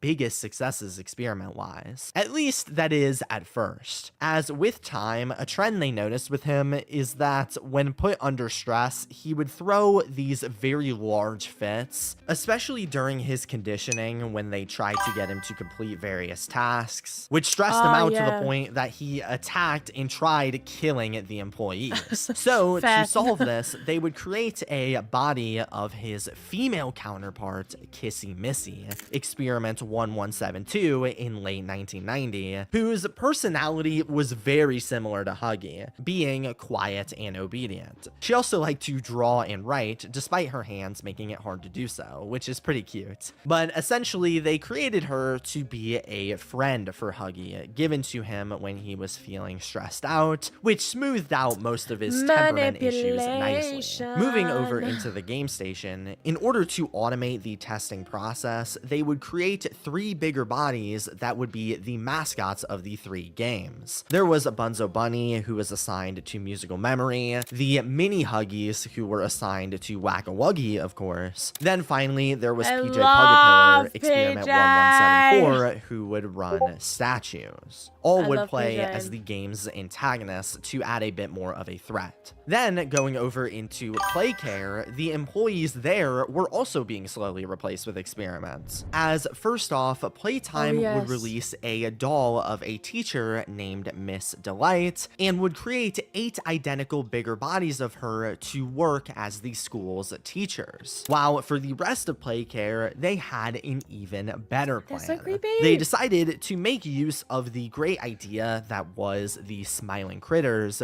by repurposing them as the mascots of Playcare, since down here none of the children were aware of any controversies that surrounded the line. And alongside that branding, they attempted to create bigger bodies of every single one of them to roam around the area. This wouldn't be particularly successful at first, since we saw with Experiment 1186, Bobby Bear Hug, that she couldn't speak like they had wanted her to, and suffered from mobility issues. However, by Experiment 1188, they decided they wanted to make a bigger body of none other than Catnap. Specifically, and what a great plans idea to that was. attach He's a terrifying. red gas apparatus to the monster itself, allowing it My to Shayla. emit the red sleeping smoke Bobby, as my it breathed. Shayla. Planning to let the monster out into Playcare around nighttime, so that way the children could be put to sleep by a character they knew and trusted. But before creating an experiment like this, they needed the perfect test subject. They looked around and listed a few different children as possible patients. However, one stood out above all of the others. Theodore Rambo. Theo, since being saved by the prototype, was on Playtime Co.'s radar, not just because he had a lack of friends, making it much easier to remove him without anyone noticing, but also knowing he was easy to be manipulated and was a little bit of a troublemaker. They decided to eliminate all of that risk by turning him into the bigger body Catnap, which, upon doing so, compared to Bobby Bear Hug, was much more of a success physically, as the experiment was able to walk and move, unlike Bobby, and they even successfully got Catnap to speak by giving him a voice box. However, in experimentation, it did break, and as a consequence, he had a deep, scary voice. Although, that was far from his only problem, because mentally, he had a whole new set of issues. For one, he almost immediately showed that he didn't like being experimented on one bit, as when trying to contain him for a little bit inside of the labs and study him before being implemented into Playcare, he displayed extreme aggression and even found a way outside of his cell, attacking and killing 6 scientists working down there. This was all reported on by one otherwise meaningless scientist among all of the others, Preston Willard, who saw firsthand how aggressive Catnap and the experiments in general were becoming, and begged the company to be safer with experimentation to ensure nothing like this could happen again. This moment wouldn't lead to anything catastrophic for now, but it quietly led to Preston being overwhelmed with guilt for what he was doing down here and how dangerous it was, which began to weigh on him over the coming years. Anyway though, Catnap would be calmed down after going through Miss Gracie's brainwashing tapes, and his aggression was mostly ironed out following this, allowing allowing him to be moved into play care mostly successfully. As while the children at first found him to be a bit creepy, they warmed up to him over time and started to like him, allowing the scientists to both create the rest of the smiling critters and fix the previously failed ones to roam play care, also creating a little prison inside of the playhouse to store them safely at night. However, there still was safe and one cozy. other issue with Catnap, being that whenever he was placed inside of a room with experiment 1006, the prototype, he acted strange around him, as he would follow the prototype around like a lost puppy, I remember despite reading this. 1006 not really seeming to show any emotion towards it. This worried Leith Pierre, who first pointed this stuff out, since it displayed, like his child version, Catnap was highly impressionable, especially when it came to anything the prototype says or does, which could be a problem in the event he might have been told to do something violent. For now, though, that was that. One other unrelated experiment they would eventually develop for play care was a bigger body of Chum Chompkins, who they had created with the hope of using his mouth as a hiding pod for the children to relax inside of. This didn't work, as the children were horrified when put inside, so he mostly was a failure, although not much is documented on the beast outside of that. Another interesting experiment around this point was Experiment 1199, which was one of Playtime Co.'s many attempts at still trying to create smaller, toy-sized experiments. However, this time, to do this, they actually tried experimenting on an adult, Thomas Clark, because since starting with the factory, he ended up getting lung cancer and therefore actually volunteered to be experimented on, which sadly was as well pretty unsuccessful, as the Brawn toy could barely show any signs of even being alive. And after trying to store him with some of the other experiments, they grew violent since they recognized that he was an employee and one of the ones responsible for turning them into experiments. So they attacked him, forcing the employees to store him away all alone, while also making it evident to them that over time the experiments were starting to get angry. Regardless, though, they didn't really care, and another child Playtime Co. was interested in inside of Playcare was named Marie Payne, a girl that, like some of the children outside of the factory, responded especially badly to the red smoke, having intense nightmares at night where her skin went pale, her heart went crazy, and she was hot to the touch. This led to them wanting to experiment on her, but this time they had an interesting idea, being that they wanted to turn her into something completely new. A never-before-seen toy named Mommy Longlegs, a pink spider-like being, testing out a new idea for what they called elastic plastic, a way to essentially make a toy super stretchy. And as an experiment, this physically worked out super well, as Mommy could actually talk by moving her lips and walk around like a full-blown spider, even being able to use the new plastic technology to stretch out her hands super far. Now, like all of the other experiments, she did have some flaws of her own, specifically around her relationship with the employees, because with her once being a child in play care, she felt extreme rage towards the workers that made her this way, kind of like the toys from the Brawn experiment. However, she would actively go out of her way to attack them on sight. At the same time, though, ironically, like a mother, Mommy loved and nurtured the children of play care when around them. Now, at first, the employees tried to calm this temper of Mommy's by creating another experiment that was just a male version of her named Daddy Longlegs, like what they did with Huggy, but she ended up just killing him, so that was unsuccessful. I was unaware of this.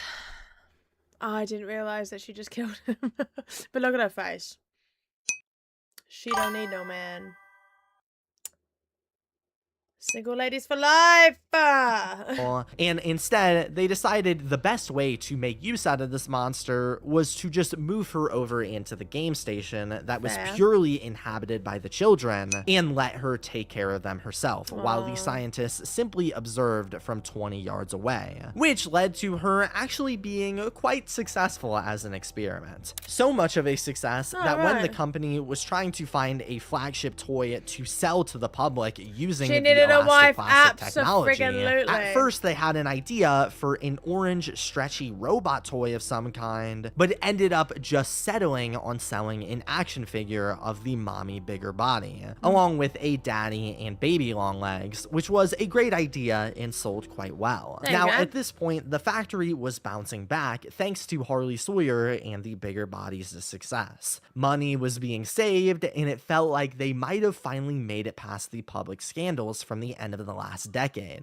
However, there quickly started to be a new problem they didn't consider, which was that only a small number of employees actually ever knew about the experimentation going on in the factory, and a growing fear was that Right. an angry or unsuspecting employee could dig around the place when they weren't supposed to and find something they maybe shouldn't have. Now, their first encounters Hitting with a little bit too dysfunctional close to home. employees mostly started small. For one, there was a somewhat unknown worker named Patty Hall, who in January of 1991 intentionally sabotaged a paint machine, seemingly just to mess with the company, leading to them sending her down to a place named Storage B to, quote, receive further instructions, whatever that means. While one of the warehouse die. employees, Rich, was getting frustrated with the company's incompetence himself when having to sort through a bunch of the orphanage junk to find Huggy boxes, something they would catch him Right. complaining about on a security camera before then demoting him to the rejected toys room to deal with all of the broken toys,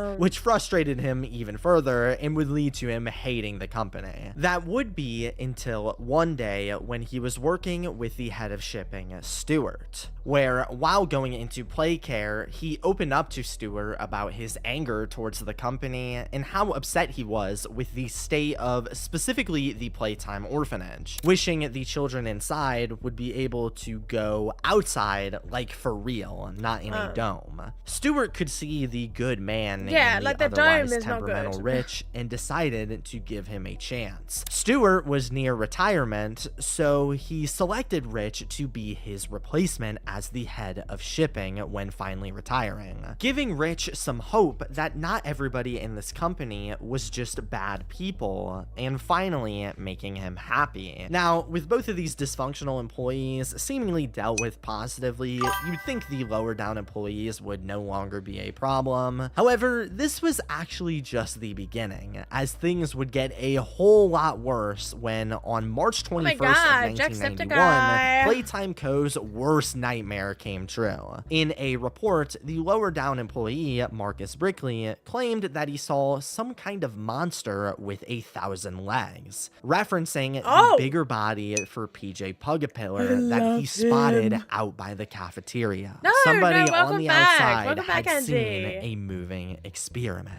Now, Marcus was obviously extremely shaken up by the incident, although thankfully, when bringing it up with Leith Pierre, he was kind of just told to F off and he listened, so no harm, no foul there. However, just a week later, on March 30th, a much more resilient employee had something to say. Rowan Stoll. Rowan, who worked as the head of the IT department, feared some kind of security risk when watching the eyes of Huggy Wuggy that looked a bit off. His main concern was that somebody might have secretly installed some kind of camera system to spy on the company, so he brought it up with Leith Pierre in a little VHS tape, thinking nothing too serious of it. However, after recording this, he kept investigating and discovered something horrifying. Huggy's eyes didn't look suspicious because they had cameras inside of them, but Snails. rather because the eyes were real organic eyes occupied by a real body inside of the statue. Once Rowan realized this, he knew he had to dig deeper, but also realized his horrible mistake with letting the company know he noticed the experiment. So he quickly sent over a follow-up I just VHS wanna tape pop, pretending to on retract Kaz's his stream worries for a bit. shit. move on with his Traitor! life. However, this No, I'm didn't kidding. work Of course. as Playtime Co. Of now course, saw I him completely as understand. a parasite inside of the company that needed to be removed before he discovered everything. Now, they couldn't just fire him or something like that, because then he would speak out against the company and potentially expose them. Rather, they somehow would need to make him disappear. And they first tried this by taking away his pension to get under his skin, before tampering with his car, leading to one of his tires flying off the interstate, hoping that he would die in a quote-unquote accident that he miraculously would survive. Anyway, when this stuff didn't work, they had to think of something I'm a proud fast, traitor. and quickly A they traitor. turned to the first experiment they ever created. You calling Kazza a dog? Boxy. Oh, Boom. I'm gonna have Boxy to at this tell her. point didn't really have any specific use, despite being one of the better success stories of the Bigger Bodies initiative, and he was kind of just hanging out doing nothing. So, to address Rowan, Harley Sawyer thought to start tailoring Boxy's appetite I would never. specifically No, I to don't. human flesh, and teach Boxy to crave it. While this conditioning was going on, Rowan was very aware at this point that Playtime was trying to kill him. So he gathered as much information as he could about the experiments and the shady history of the company, uploading and releasing it all onto an FTP server during a security maintenance period, writing and sending out a letter to his mother with an IP address, hoping to allow her to access all of the files remotely before they found them. However, after sending all of this out and making one final VHS tape explaining this entire story, Rowan found himself going down to a storage room where none other than Boxy Boo was waiting for him. He investigated the box, but before he could do Why would he do anything, that? Boxy jumped out and ate him, finally killing him and getting Rowan out of the way. At the same time, Playtime sent a document posing as Rowan, announcing that they would be sweeping through their entire database to presumably find and delete all of the files he uploaded, eliminating that threat successfully. However, regardless, this fear of somebody finding out about what was going on down here started to become a bigger and bigger concern as Sawyer kept producing more and more of these toys. In fact, a year later, in June of 1992, Huggy Wuggy, their golden child, broke free again, despite fixing him like they thought. This time, he actually escaped the factory and began to attack and eat everything in the nearby forest. This included animals and, more tragically, multiple workers that tried to subdue him. Fortunately, they were able to stop Huggy outside of a house by tranquilizing him, just barely preventing what would have been a company-ending disaster. But one thing was made clear by this incident. The more experiments the company created, the more they were risking their reputation, especially as the toys seemed to be getting more and more aggressive, something that would need to be addressed soon. And speaking of aggression, Harley began to notice these angry traits as well with none other than Oliver, or the prototype, who, while studying for the very first time, would speak to him, not using his real voice, but rather mimicking the voices of all of the other employees around the factory, where he asked Harley a simple question. I possess. A question. Go ahead. Do you feel anything? You stick us. Beat us. Tear at flesh. Do you feel it?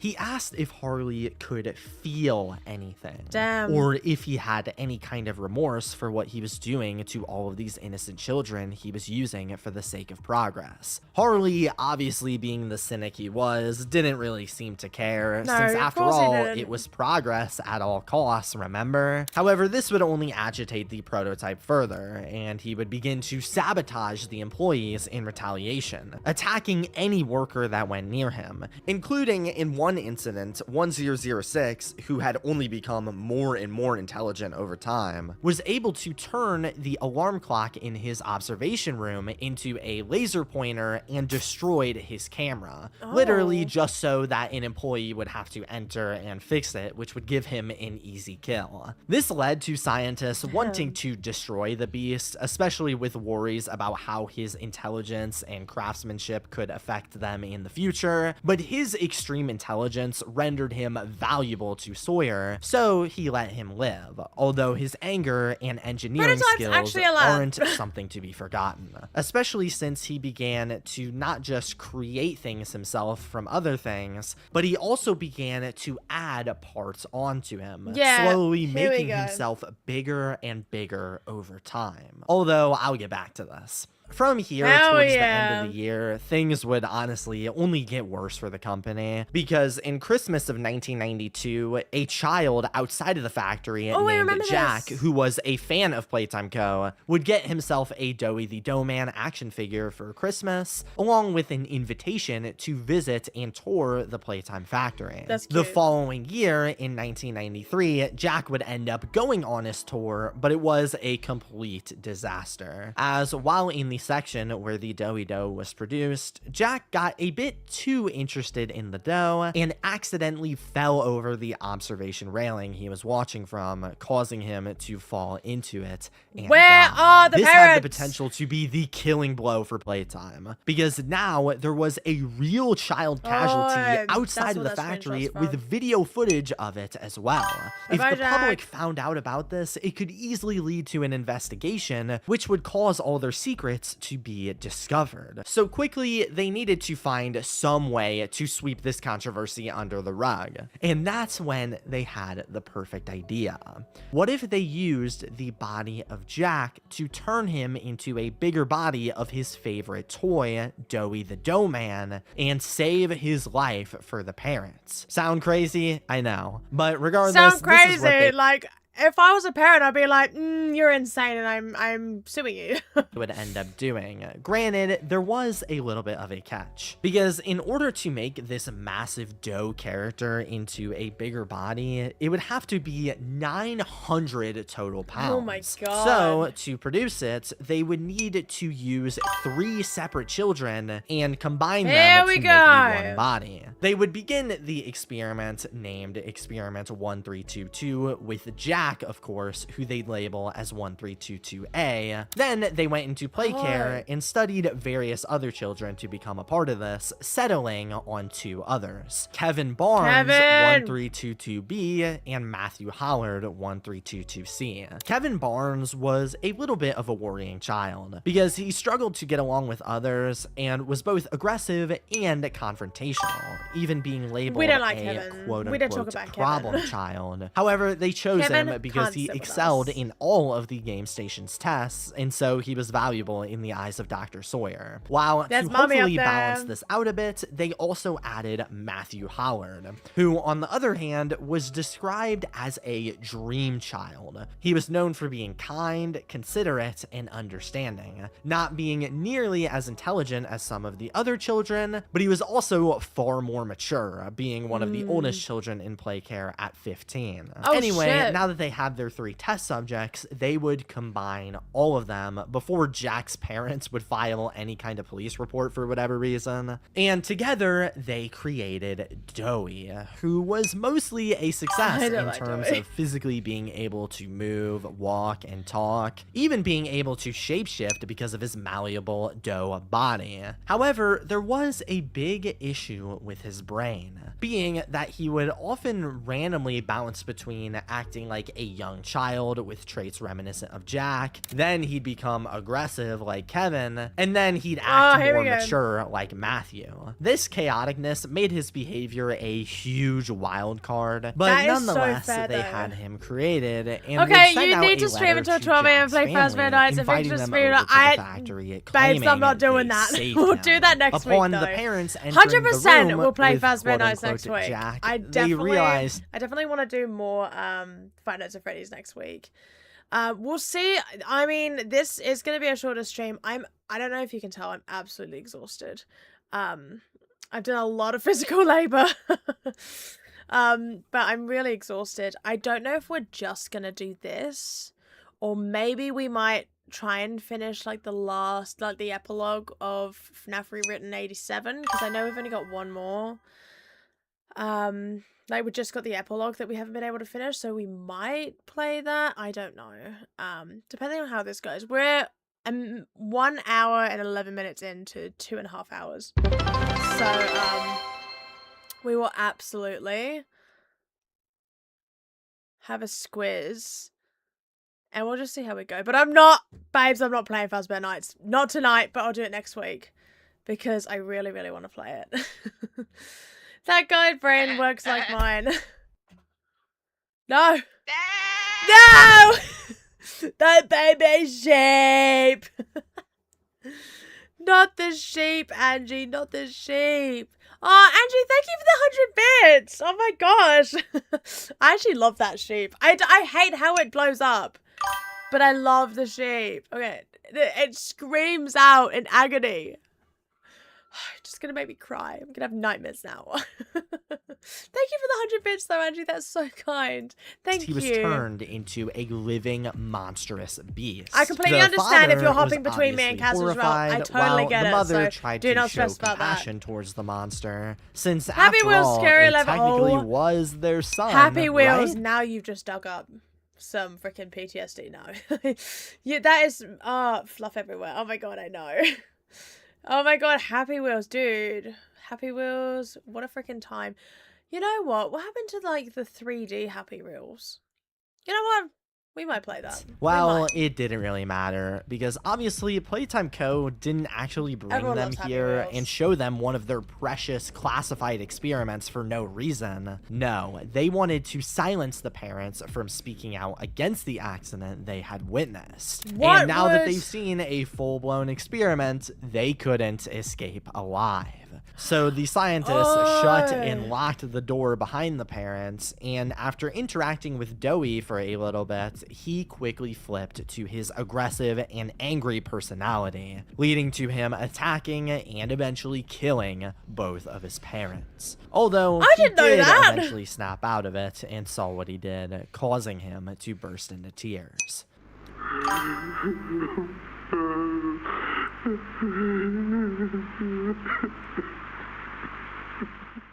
Nonetheless, for Playtime, it was another close call. Although it wouldn't take long Yikes. for there to be another big problem in the factory, this time surrounding Harley Sawyer. See, Harley was already growing controversial with the employees because his cynical attitude, which led to him being extremely rude and demanding, making strict remarks to workers that they were only, quote, one bad day away from catastrophe, even crashing out on employees for making a sandwich wrong.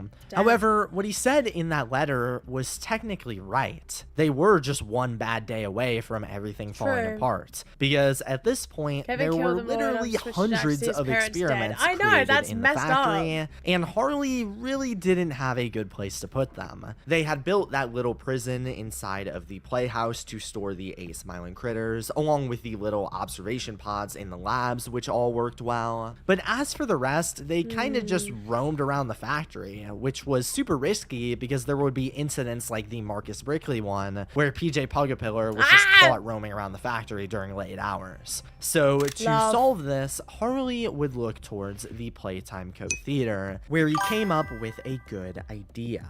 The theater was love used PJ. to play shows for tour guests, with human beings playing as the toys. However, what if instead of using actors dressed up as monsters, they simply moved the unused experiments over into the backstage of the theater That's a and terrible used them idea. to run the shows, having people believe they were just super realistic, kind of like the Huggy statue, not knowing they were really living. That's so This dumb, would literally. both save them on having to hire actors since the bigger bodies were free, and this would give them a good place to hide them backstage, since all they had to tell people was to not go backstage and spoil the magic. Nothing suspicious there. So Harley would end up doing just this, and while it might have seemed like a good idea on paper, something he clearly didn't consider is what would happen if the experiments were to potentially throw any of their fits while performing. And while soon Pterosaurus, he rah! wouldn't have to wonder,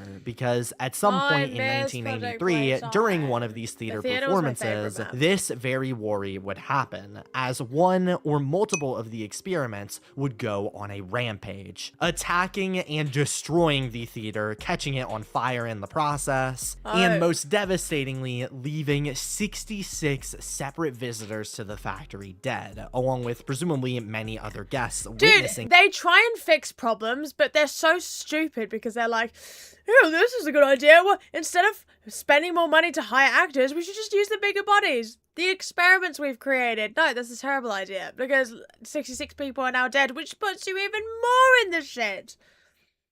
Let's just give up now. The event and surviving. Following this incident, which they dubbed the theater incident, Jared Lockhart was assigned to investigate and find out what happened, while a group of resource extraction specialists were formed to go digging around and assess the damage, with 12 of them also dying in the aftermath. God, it never ends. After collecting evidence and digging through everything, one thing became immediately clear: that this was all the fault of Harley Sawyer and his negligence. And once the higher-ups got word from Jared that the blood was on Harley's hands, they realized that they could no longer let this man stick around. There were plenty of close calls before this, but now dozens upon dozens of people from the public were dead, and at best, the factory's reputation was completely ruined. Now, I can only assume the factory wasn't completely shut down after this, because like I said, the bigger bodies were portrayed as being nothing more than actors, so it could have been painted as a terrible, terrible accident. But still, outside of the devastating reputational damage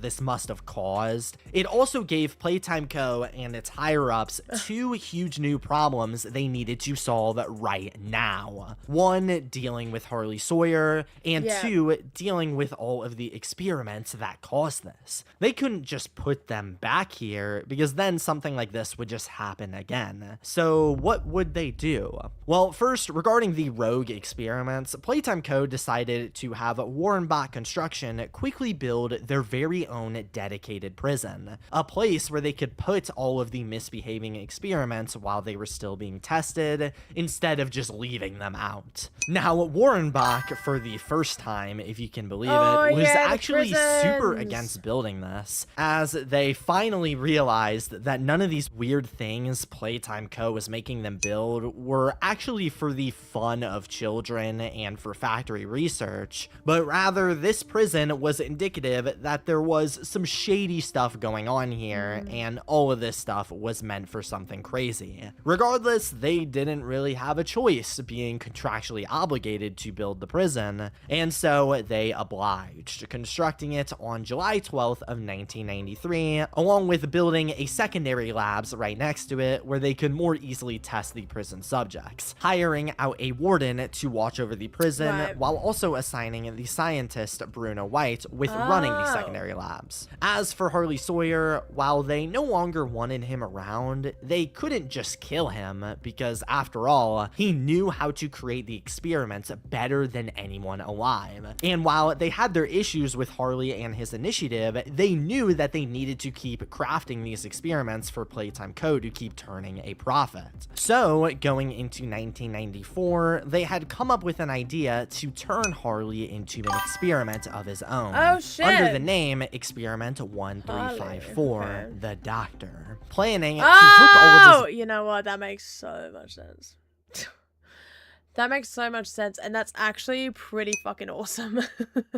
That is so cool. Vital the Doctor's body really parts cool. to Playtime Co.'s computer system right next to the secondary labs, allowing him to still live and talk. However, with no body, he wouldn't be able to disobey the factory. And from there, the relationship would be simple. The employees could go to Harley for advice on how to create the experiments, and he'd have to answer or else they'd unplug him. They had planned to operate on Harley in April of 1994. However, before commencing the experiments, Harley had sent over one final letter to Leith Pierre with a breakthrough, being that with there only being a limited number of orphans in Home Sweet Home to take from, running out of test subjects became a concern. However, Harley thought he had a solution for this problem as he was testing with neural mapping, where basically, in short, he thought it it might have been possible to map and recreate the mind of one single individual and then use that individual's brain data for multiple different experiments, essentially solving their problem. He would even create this mapping machine inside of the labs to collect this data and even revisit archived memories from other experiments. Now, while this technology had the potential to be revolutionary for Harley Sawyer, this gave scientist Bruno White an idea. To ensure nothing like a power outage or anything would accidentally kill Harley when he was turned into the computer system, they thought to revisit this neural mapping technology Harley was testing and would actually use it against him,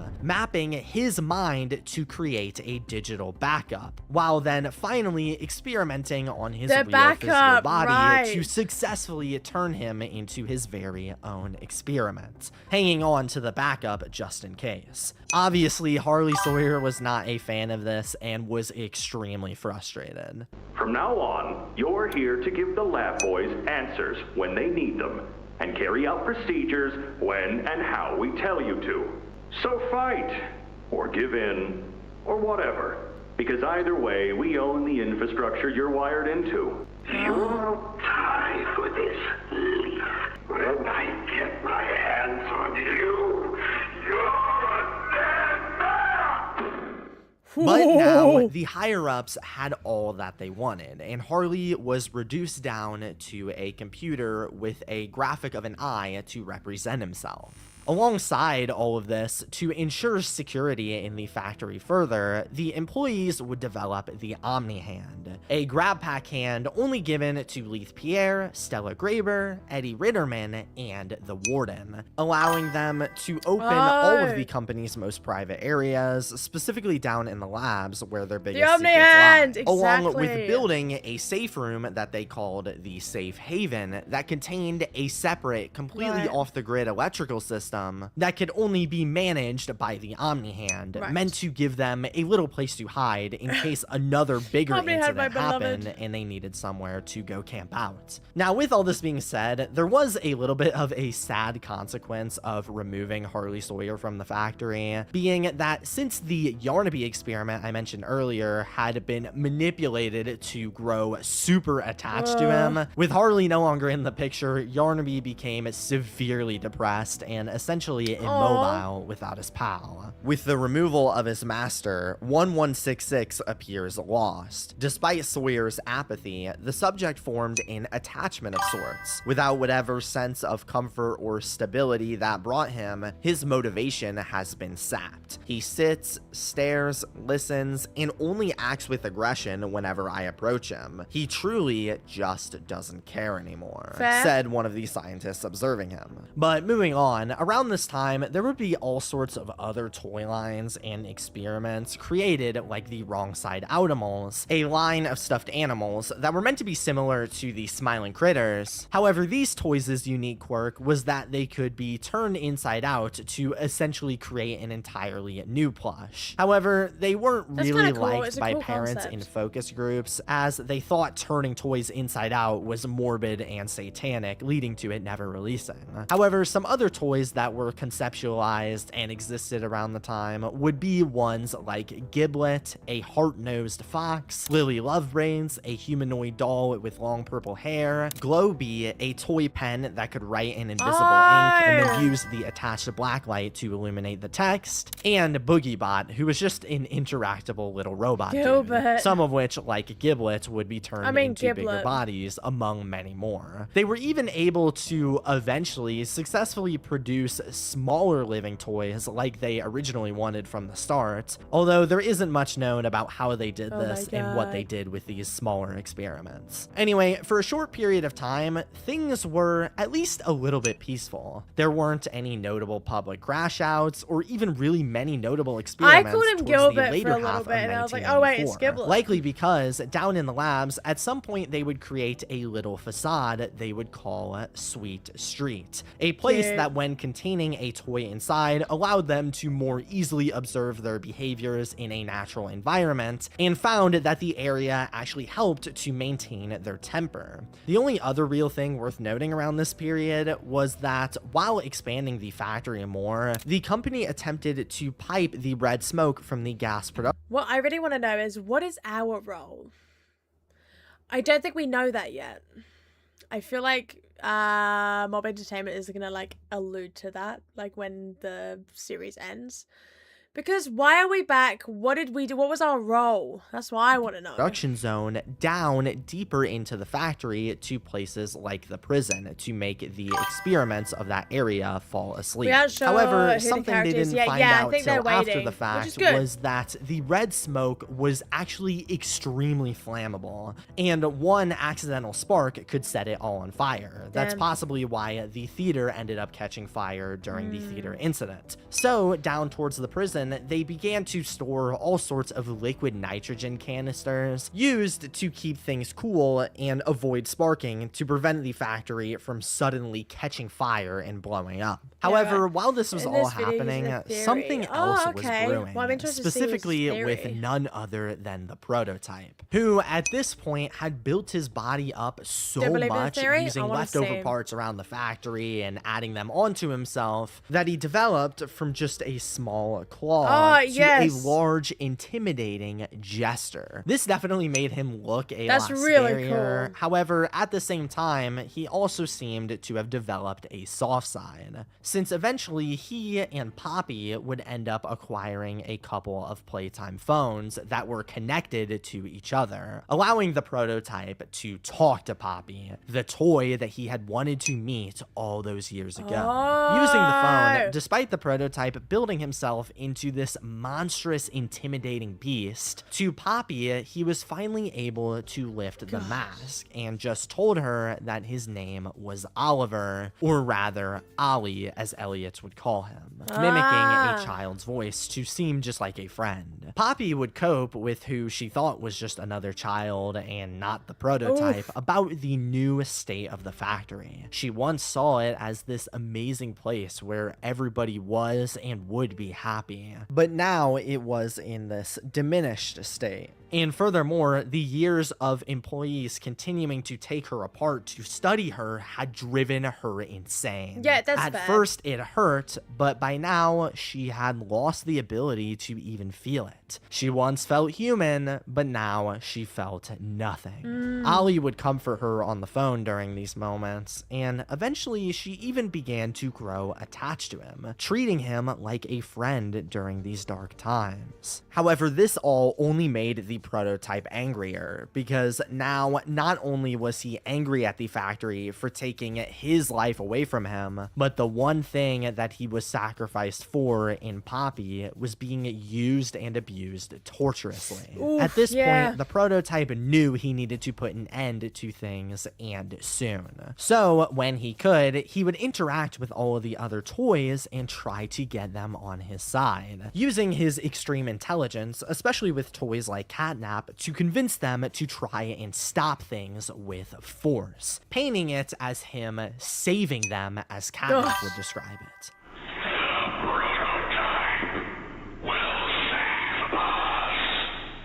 This wouldn't Oh my work on God. all toys, though, as eventually, when word went around, Kissy Missy, who was originally seen as successful, started to have some severe problems, as after being transferred over to the prison to be investigated, they found that she was suffering from extreme anxiety and had, quote, an impending sense of doom.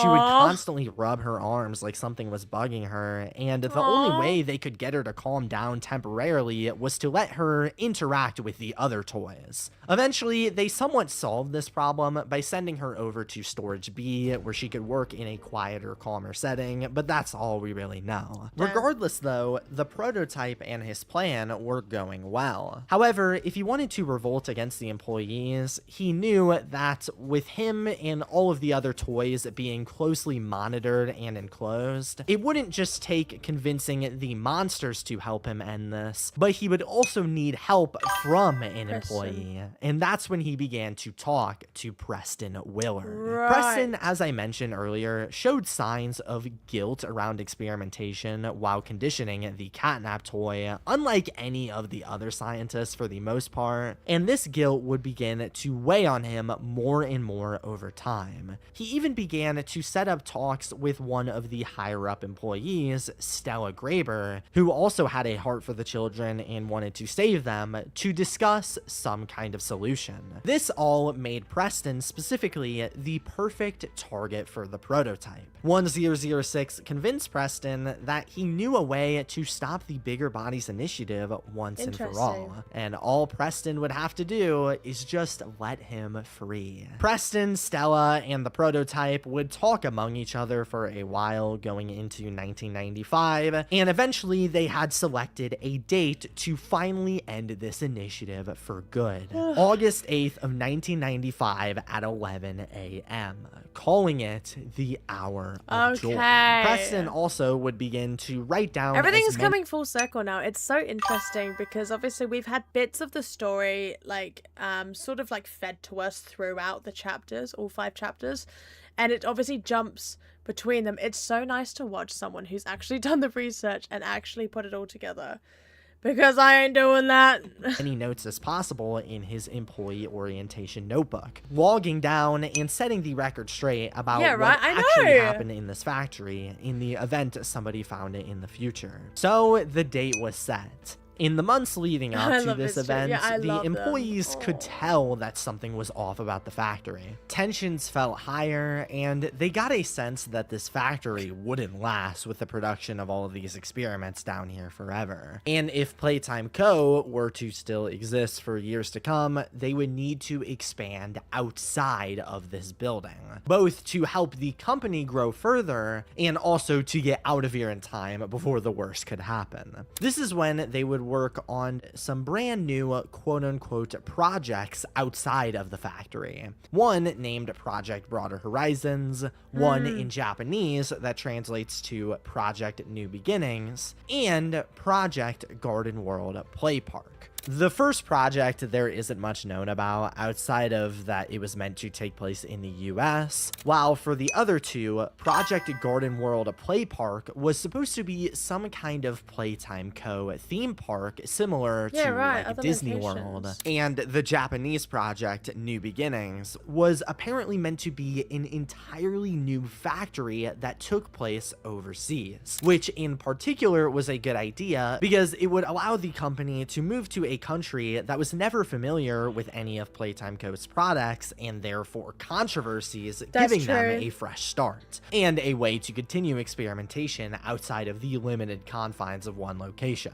The company needed to rush this stuff out the door fast before anything happened, so right away they first began production of the Play Park, which fortunately it wouldn't take too long, while they also in July of 1995 prepared to send over everything they would need to farm and produce poppy flowers and gel over to Japan to ensure they could continue experimentation overseas, while also being sure to remind everybody so they plan on to extending not it out let as well. Rich hear any word about this. And this is because moving into early August of 1995, the top level employees began to have an issue with none other than the new head of shipping I mentioned earlier in this video, Rich Levitz. In the years since getting this higher up position, Rich's attitude heavily changed. He once was the grumpy, angry man who hated the factory, but since had grown into being much kinder and therefore loved by the other employees. They saw him as a ground root story of somebody from the bottom finally rising to the top, and they would look to him as an inspiration.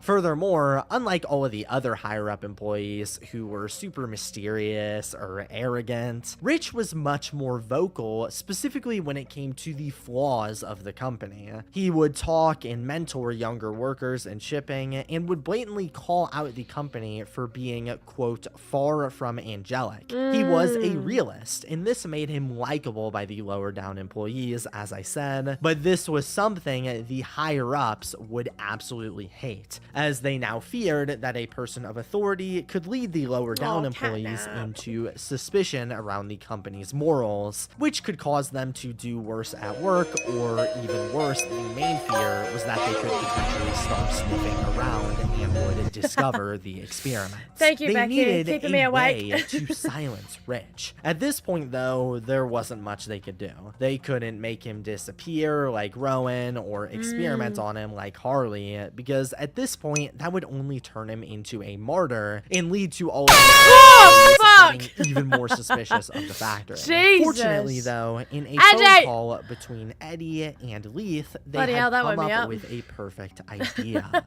to actually promote scared Rich me. even further from the head of shipping to one of the heads of the entire company up with them.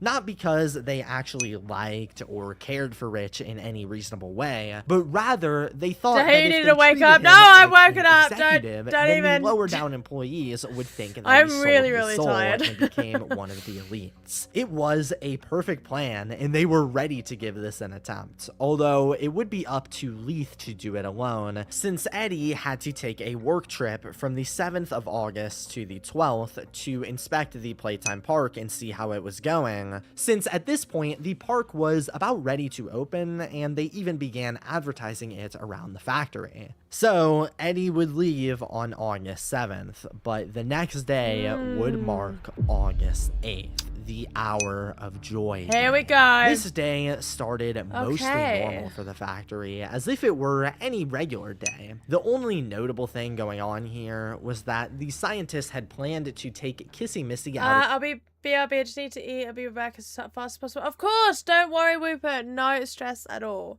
You're all good.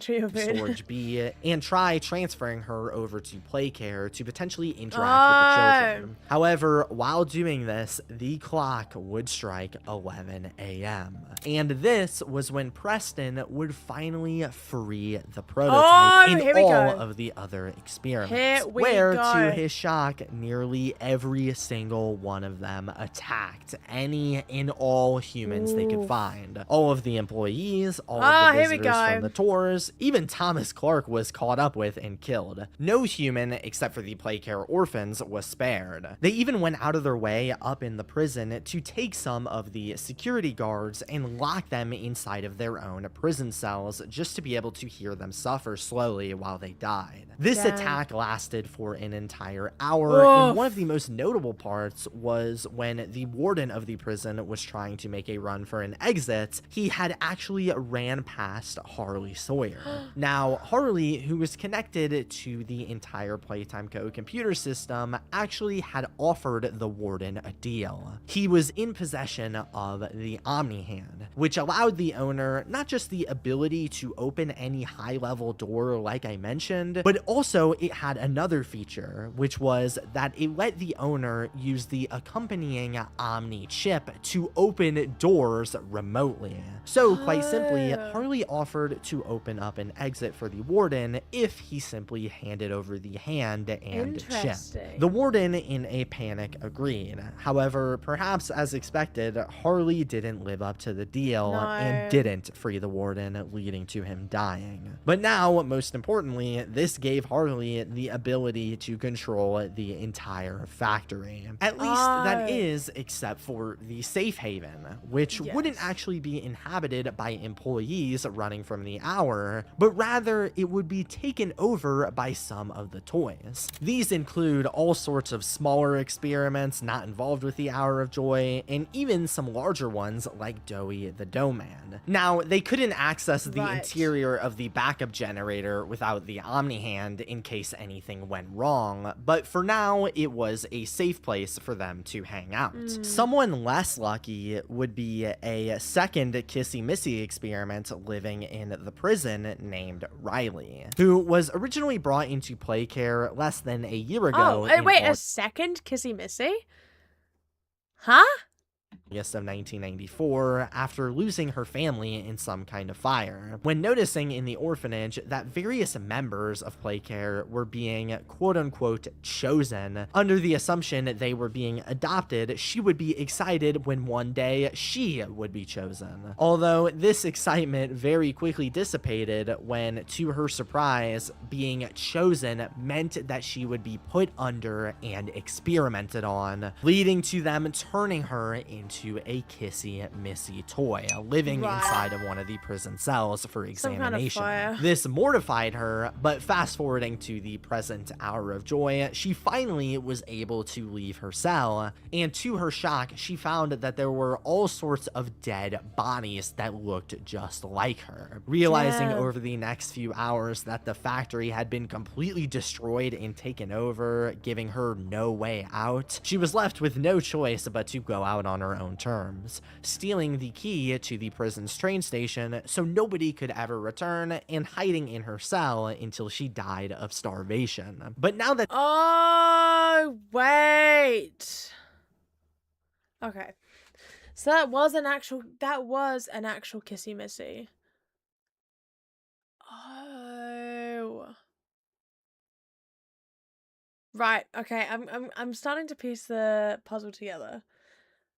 ever return, and hiding in her cell until she died of starvation. But now that the hour had happened and almost all of the employees were dead, the prototype had freed all of the toys from their control. However, this was far from all that the prototype wanted, because something he didn't exactly tell the toys initially was that he didn't kill all of the employees simply to let the toys free, but rather he wanted to take control of them himself. He would tell all of the toys that they wouldn't be allowed to leave the factory.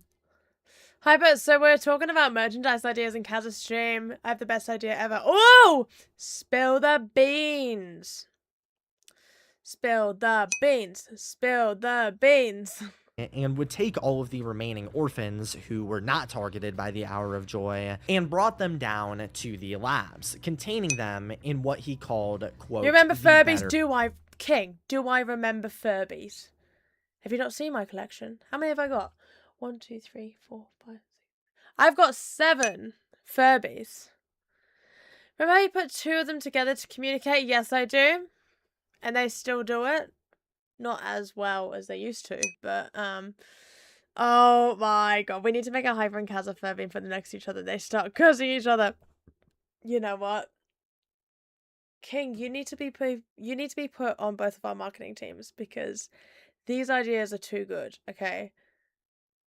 They're too good. Dude, that would be so funny. I love Furbies, by the way. Furbies are great. That would be so funny. Ah! Oh! One day. Hey, one day, King. Place, one day. where he that would be and so the orphans funny. would call home. Although I'll touch more on this place here in a moment. Back up above, as for all of the remaining bigger bodies, the prototype would gather everyone that he could find and force them to work under his rule or else. His first goal with gathering this group was to force them to go looking around for any surviving employees that might have been hiding need the out. plushies, The okay? toys a part of this group that we know include the happen. experiment version of Giblet, Chum Chompkins, Huggy Wuggy, one of the Nightmare Critter experiments, Baba Chops, Kissy Missy, and even all of the Smiling Critters' bigger bodies. They would search around the labs, finding as many bodies as they could before killing them, and while some of them believed that this was for the greater good and they were finally getting revenge. Dude, that would be on so hard to make.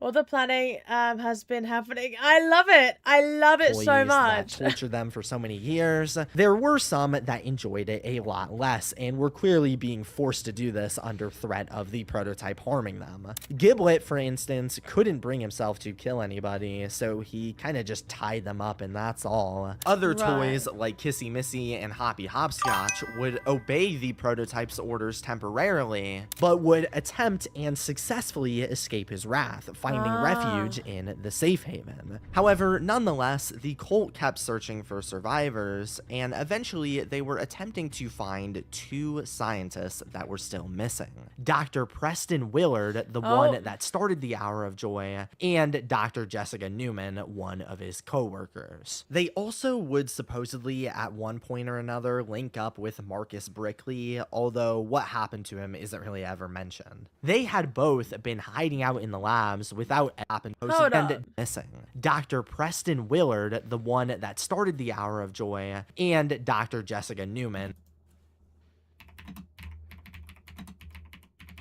I'm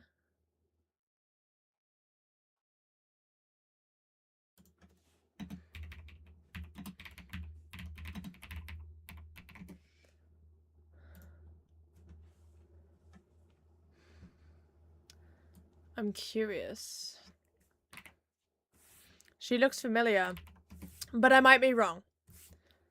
I might be wrong. She looks very familiar. She looks like, do you know who she looks like? She looks like the woman in Walking Dead. What was her name?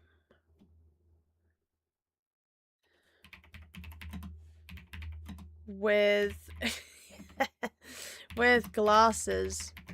God, what was her name? Denise. Does anyone yeah, septic stickers? Babes, I literally could, okay? You know what? Dude, she does look like that. Does she? They are the same person, I swear to fucking God. Look at that! You got her there. Is that not the same person?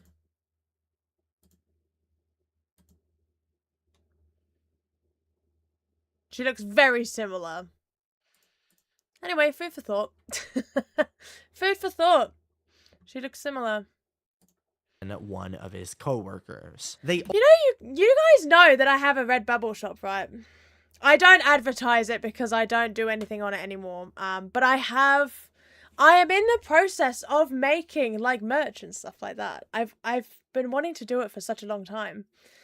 I released like 5 Nights at Freddy's designs on Redbubble, but like, look, Redbubble, you don't really get anything back from it, so I was like, oh, I'll try something else.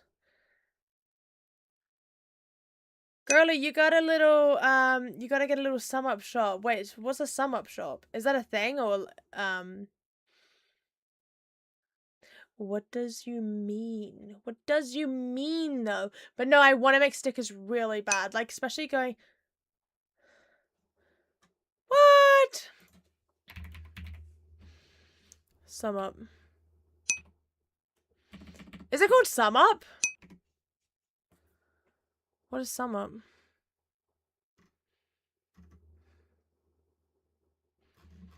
Interesting. Well, I looked at Threadless. It's what you use? Okay, well, Scully, I'm gonna need to take a page out of your book. But Kofi would keep everything in one place so you get a free shop. I didn't know that. See, I need to look into it a bit more. I need to make designs and stuff like that for, I say merch. It's not really merch. It's just, like, it's shop stuff. Because it's not, like, my merch. Well, it is, but you know what I mean. Like, it's not Hyperseptics themed.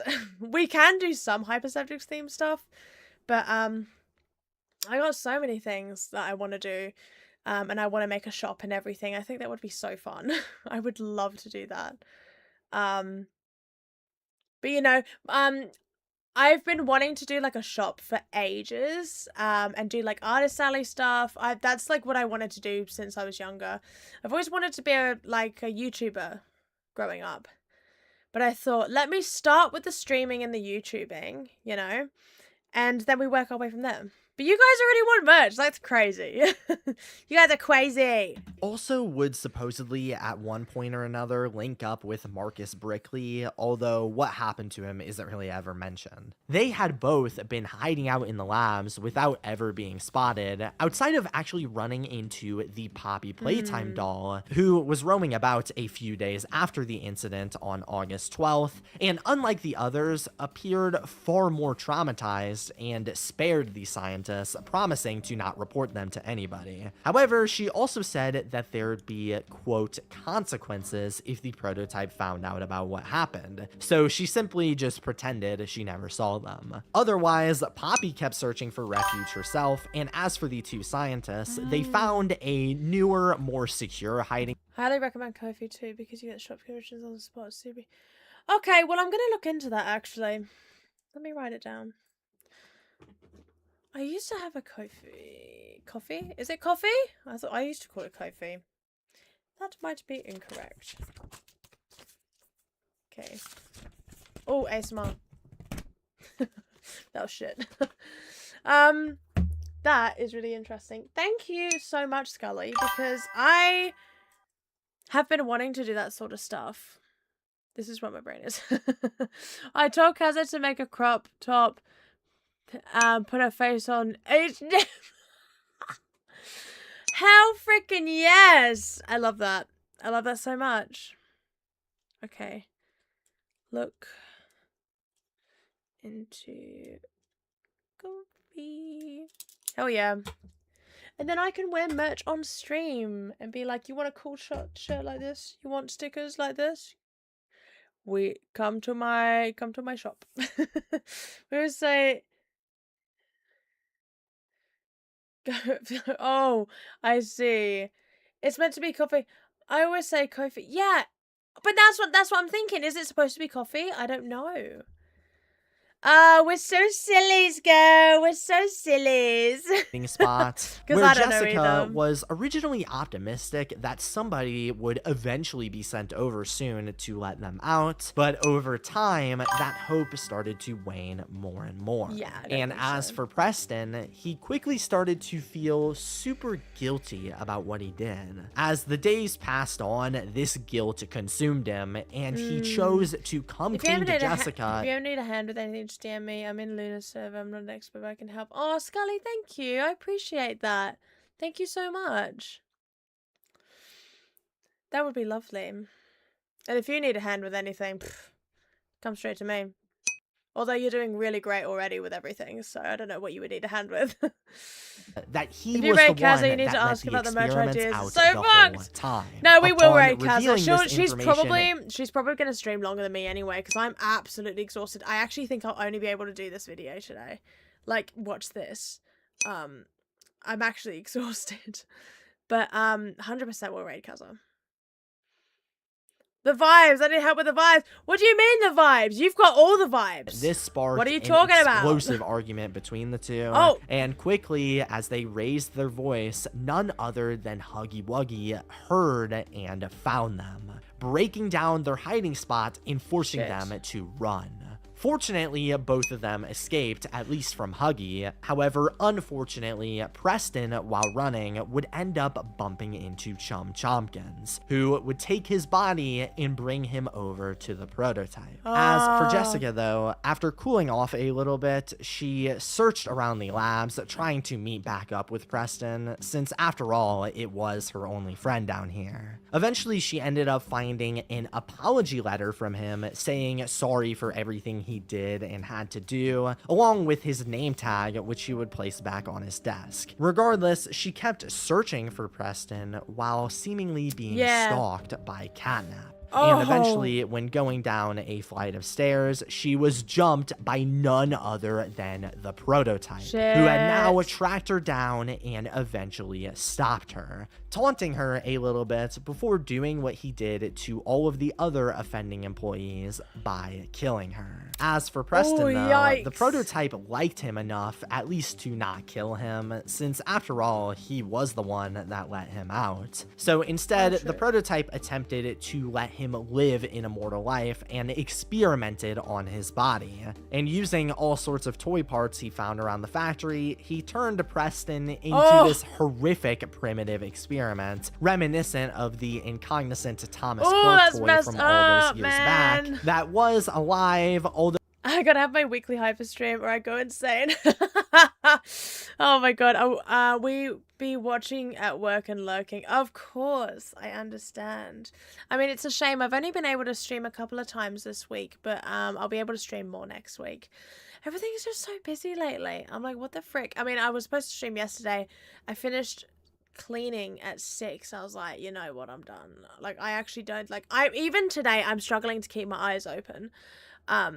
But I definitely want, like, I did say that I would do this stream, so I definitely will. And I am enjoying it, actually. It's a little bit more low-key than a, like, gaming stream. So it's kind of nice. And I'm really enjoying this. I'm actually understanding so much more. Oh my gosh. It's actually perfect. But, yeah, no, we'll be back to gaming next week, absolutely. If you guys like these sort of things as well, like I wanted to look at like FNAF VHS tapes today, but I don't think I'll be able to get to that today because I'm really tired. But we can do more stuff like that as well. Though clearly 1006 wasn't much of a pro at making because I'm up for like experiments, suggestions. at least yet. This isn't That is all for the creepy as. remaining employees hiding around that the prototype wanted to find, though, as he still hadn't been able to locate maybe his least favorite employee of them all, Gracie Green, the one that ran the Miss Gracie conditioning tapes. If there was anyone who did the most harm to the children in the factory, it had to be her, as she was literally in charge of brainwashing their delicate minds. It's a cute stream. After It's like a searching little movie around day. for I her know. It's like a little sleepover. We've had pizza. I don't have any treats because I ate them all. So, sorry. I'll get more next week. But yeah, it's like a little movie night. I love it. Well, movie day for you. Movie night for me. Little bit. Eventually, a bunch of the critters had found her hiding behind a barricaded We're all door. in our PJs. She, I'll be in my unlike the hoodie. others, was Yes. actually in I'm contact- actually wanting to do some like sleepover streams as well, which will be really fun. So like we'll be in our pajamas and everything. I was gonna get in my pajamas, and then I was like, I don't want to have a shower and wash all my makeup off yet, so perhaps not. But no, I do want to do some like sleepover streams. I'm literally getting an Audi changed my life. Literally, I've got a oh, I don't have it in this room. I've got a Kuromi one. It's all purple and it's gorgeous. I love it. I literally love it. It's my favorite thing. I do need to wash it though. She's actually in the wash. Look at that, she's actually in the wash. I do have a unicorn onesie, but I've had it since I was younger, as in like middle school. And it still fits, kind of. My chest is too big now. It just pops all the buttons off. I might be a hoarder low-key. Oh my god, what do you think I've been doing the last couple of days? I've been trying to clear the crap that I've been hoarding. I love collecting, but I've had to like really be careful on what I'm collecting, because otherwise it just becomes like hoarding. That's it. Especially when I go to the thrift store. When I see a good deal, can't pass it up. About to get my third. Oh. Yeah, but the thing is, it's clothes though, so that's better. Mine's just crap. Welcome back. Okay. What do you miss? Okay. Found out what happened to Preston. Ugh. What an awful fate. Jessica also found out what happened to her. So Jessica's dead and Preston is like messed up. Hour of Joy has just happened. It was mainly talking about the Hour of Joy though. Now we're up to where is Miss Gracie? And also like Prototype hated Miss Gracie, and if you know the person who did the most damage was probably Miss Gracie because she like conditioned all the kids and everything. So that makes sense. But yeah, they were pretty much just talking about the Hour of Joy, reading a couple of notes and things, mainly about like Preston and Jessica and seeing like where people ended up. They got into a fight, Huggy Wuggy found them, they split up, and that's how they like... That's where we're up to. And continuing. with the outside world trying to get help from somebody named Todd. However, before long, the door was broken down and she Miss was Gracie, captured. I know. We Now, know. like Preston Willard, the prototype actually didn't want to kill her. However, unlike Preston, it was because he hated her so much that he wanted to torture her mind in the same way that she did to the children. That is so a he fair looked around fate. and eventually found some experiment plans for a never created Ha experiment ha. that was meant to be a bigger body of Lily Lovebraids. And following these guidelines, he turned Gracie into Hell this yeah. very experiment. However, not only did he experiment on her, but he also had locked her away inside of one of her own conditioning rooms, Yeah. playing the Miss Gracie tapes on loop. Oh no, my laptop's gonna die. You know what, Whooper? I actually need to get some water because I'm really, really thirsty. So I'll pause it and I'll be back for 400 days. Yeah, that's insane. So what I'm going to do is I'm going to skip back a little bit so we can catch up. And I'm just going to play some music and I'm going to be right back when I get my water. And I need to pee, so I need two. I need to refill and then get rid of everything else. But I'll be back.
I can see what you guys are typing.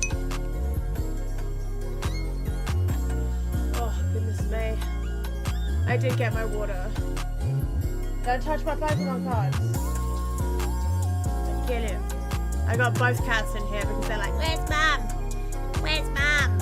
Fine, I'm here. Okay. Ah!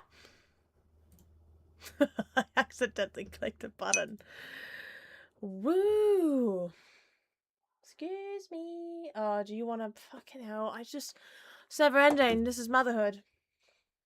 What do you want? Was my jacket on your bed? So sorry. How dare I? Goodness gravy. Okay. I thought I was back and ran away. Girl, I needed water!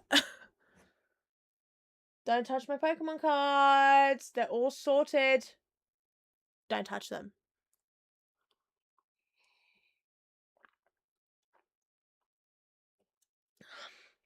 It's like soup's here, warm here, Moochie. What's wrong? You want to say hi to everyone? Fine, don't say hi to everyone. Oliver's being rude. Okay, he's being rude tonight. Don't be rude, be nice. Oh, be nice boy. Oh, be such a nice boy. This is Ollie. This is Oliver. I love you. You're very, very cute. Can you purr into the mic?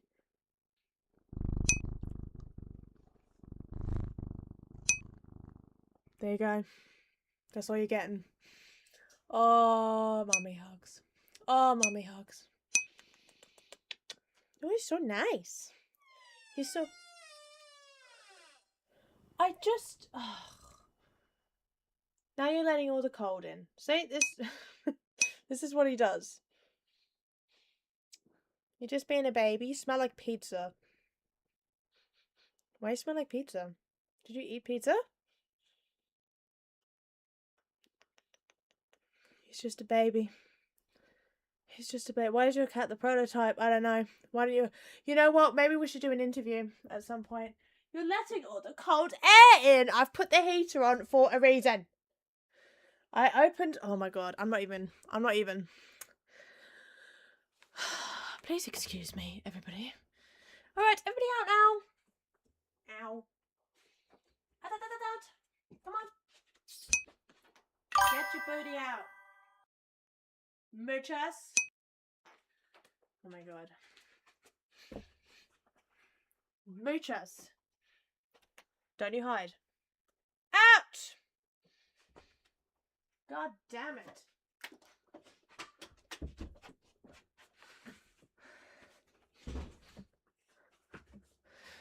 Oh! God. Honestly. Alright, here we go. Okay, this is the dynamic for everyone who doesn't know. Don't you even start, Angie. Don't you even start. I just hurt myself.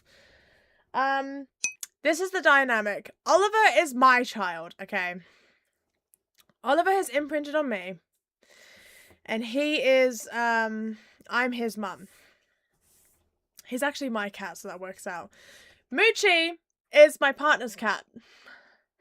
He doesn't listen to a fucking word I say. So if I go out, Oliver leaves. Oliver's like, no worries, mum, got you. I got you, queen. You do everything for me. You feed me. You give me love. You buy me toys. You've given me an amazing jungle gym. Mother, I got you. Moochie, this is what he does, right? He sat down there on my Pokemon cards that I just told him not to touch. And he stares at me like this.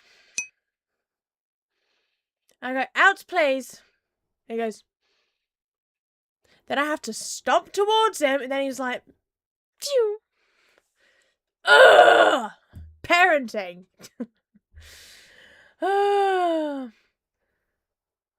Ollie, you are stunning. Isn't he just, yeah, he is such a little prince. He's so beautiful.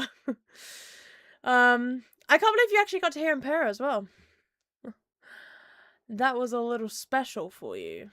Me just starting? No, I just continue. I actually really hurt my finger. It's starting to swell up. Got a fat little finger now.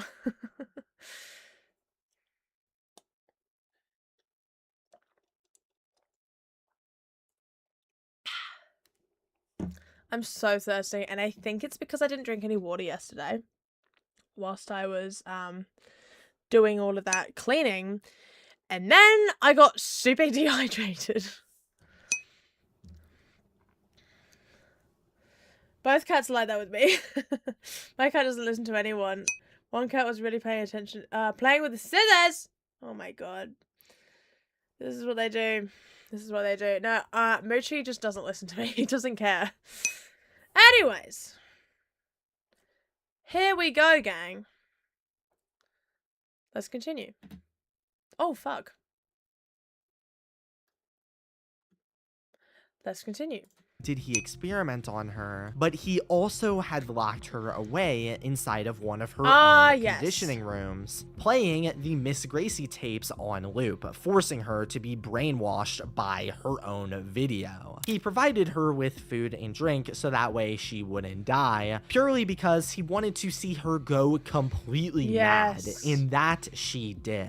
Over the next 400 days, she would begin to lose her identity as a human, Gracie, and would completely morph herself into having the bubbly and friendly personality of Lily Lovebraids, completely forgetting her past identity. After this, for spatial reasons that aren't really ever clarified, the prototype moved her out of the conditioning room, but he definitely wasn't done with her, as he threw her inside of Sweet Street, specifically inside of the house, leaving her all alone, where quickly she went completely mad. Since not remembering her old identity, she became confused and frustrated with why nobody, especially the prototype, wanted to visit her. It led to her making her own fake friends and constantly living in fear that she was a quote-unquote bad toy, and that's why she wasn't liked. But that's jumping ahead. One other employee who the prototype and his group... I really love the design of Lily Lovebraids. Especially the voice actress. Amazing job. She did a stunning job. Actually, this is why Miss Gracie deserves her fate, but Lily doesn't. Ah, interesting. Interesting. You know what? Yes, agreed. Agreed. Because you can separate the two.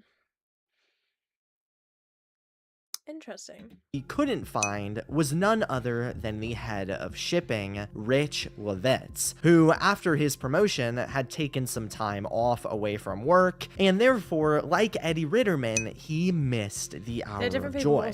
And upon hearing about the disappearance it's like the split personality thing. It's like Dowie in a way. I know he was like 3 children in like one body, but yeah, it's like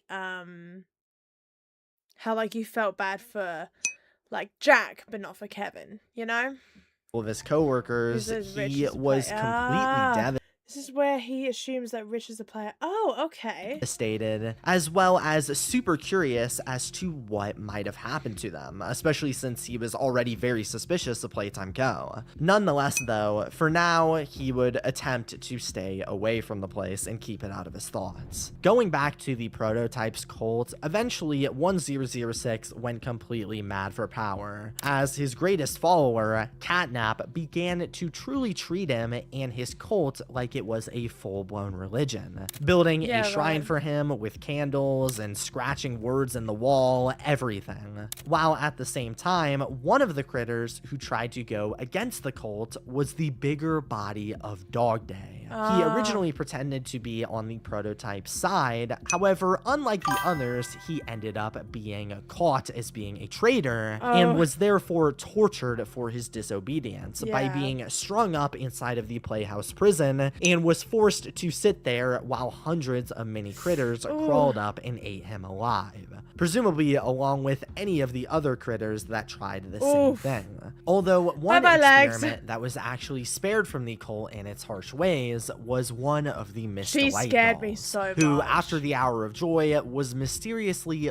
locked inside of the school with all of her sisters. And while at first she attempted to defend them by crafting a weapon out of rulers and pencils that she called a barb in the event that whoever locked them inside chose to show themselves, as time passed and they all began to get hungrier and hungrier, it didn't take long for them to single her out as their next potential meal. The only reason they didn't eat her was because, due to lack of energy, she just played dead on the floor like she had already starved to death, so they left her alone. Although at this point, all of this had driven her so insane that her face began to disintegrate down to flesh, and she even began talking to her own weapon, Barb, who convinced her that if she wanted to live, she would have to kill her own sisters for food, which tragically... What?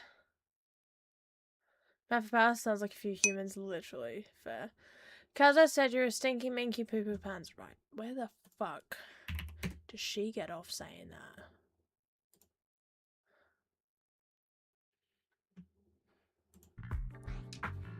Faithin got the time and location spot on. Hey, you two! Get in the car!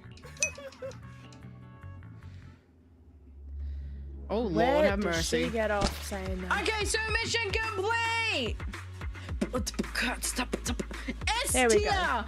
Hell freaking yes! Let's go! Complete. Let me see if I can do... Did she do a text-to-speech? Oh, goddamn. Goddamn. Holy schmoly. That is insane. We'll do for both of you. Thank you so much. Thank you. And don't forget, she's a stinky poo-poo stinky pants. You tell her that. You tell her that. There we go. Oh my Oh my god, she days. looks good This as well game with her new is glasses. literally on something else. Perfect timing. She actually looks really good with her new glasses.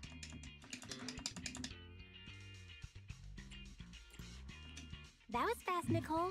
Did you run a red light again? No. We just passed a normal green light. No Aren't you pizza far from the for RTD stand? you. Oh, right. I made sure I wasn't followed the whole way. What is an RT5 Guys, she looks so good though. Look exactly? how good she looks. She It's looks the same so good color right as your now though. jacket. The fit, Oh, it's red. the glasses, god damn, it's she's time to pay up. fucking Not aura so fast. farming on every That's level. not what we agreed on. The commission was my people and the client's item. You've only completed the first half.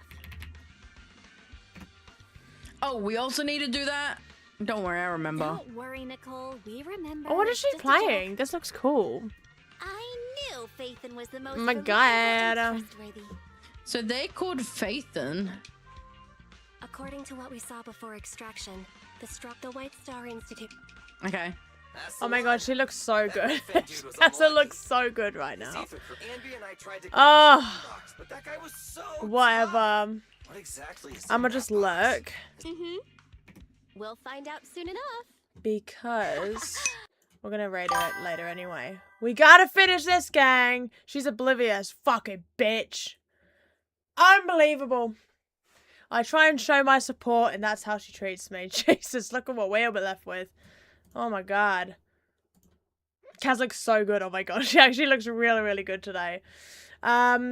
Slay. Okay, let's finish this. She did, leading to her survivors. So for she food, killed her sister. which tragically Her she sisters. did, I leading love that to you- her surviving, Exactly. but at the cost of all of her I'm lurking, companions. so I'm still Nonetheless, supporting the eventually stream. the door finally opened, and upon investigating, it turns out it was Share her actually sisters. Catnap that Damn. closed it on her. Where, despite her quite valid frustration with him, he offered her a deal: protect Okay. the school from any wandering employees, and they'd let her live. This is also presumably what they did with other toys like Mommy Longlegs in higher parts of the factory, who Fair watched for enough. any intruders in exchange for getting to survive outside of the cult. So now, at this point, the Right, prototype that would make seemed like he sense. had everything that he could have ever wanted. However, he was still missing one thing. Oh, yes. Poppy. After successfully taking over the factory and most of its toys, he still heavily desired to Kaza reunite doesn't with like- Poppy, hoping to finally Hyper meet her confirmed. after What? all What of did she these say? years. So What the fuck did Kaza say? he searched for her for a while and even was able to track her using the phone. Since, of course, at this point, she thought the What? prototype and Ollie were two different people. So, while trying to avoid the prototype, she would What? talk to Ollie and reveal her location. Eventually, he figured out that Poppy had Damn. actually made her way up with Nothing she still hasn't seen? Lame. I'm unsubscribing. I'm blocking her. I'm done. with a lot of the other toys inside of Safe Haven. They would all hang out together for a while in here and try to make She shouted Hyper. She said hello. Pff, I don't care. As I did, because I really did enjoy it. Also, Hyper, you stinky pee pee poo poo. Stinky poo poo, pee pee poo poo. That's all I'm gonna say. Yeah, well, we don't like you either. God So- damn. But what I am gonna do is I'm gonna get out of this game. That was so good. I really liked that. That was such a good game. Is she finishing already? No, she's not. Oh She's only my she's only days. 2 hours in. Ugh. No way she keeps That was saying it. such a I good know, game. Whooper. I know. Yeah, well, we don't like you either, so the person. Oh, we love Kaza. Check mails and you get extra pull. Hell yeah. I'm gonna do that after the stream. That's all I have to say to Hyper. Oh, I don't have any Also, fucking bits. Your pizza wasn't even that nice. Let me just say. Your pizza wasn't that nice. Hang on, okay. What about Alright my guys, we're gonna penis? go in a 5-minute break. What about I'm my gonna penis? take the time to just get relaxed. But also, Thank you, Whooper. before we go on that 5-minute break, let me tell you, please, if you can, just use the affiliate link to have a look at the website. You're not entitled to buy anything, but have a look at the Yeah, affiliate she's link. Have a look around. If there is something you like and you Oh, do want shit, to buy my it and you Huggy want to Wuggy. buy it down the road, make sure you use the affiliate link. Again, thank you so much, Gunnar, for sponsoring me and allowing me to be part of their creator program. Yeah, that's really cool. Hell She's sponsored by yeah. Gunnar at the What about moment, my which is penis? which is what her Succulent glasses Chinese are. meal. Hell yeah. So please, even if it's just to look around at the website, have a Okay, she's going on a break, so we're still gonna support her in the background. We are going to rate her after because I love Kaza. So. some kind of new life among the rubble.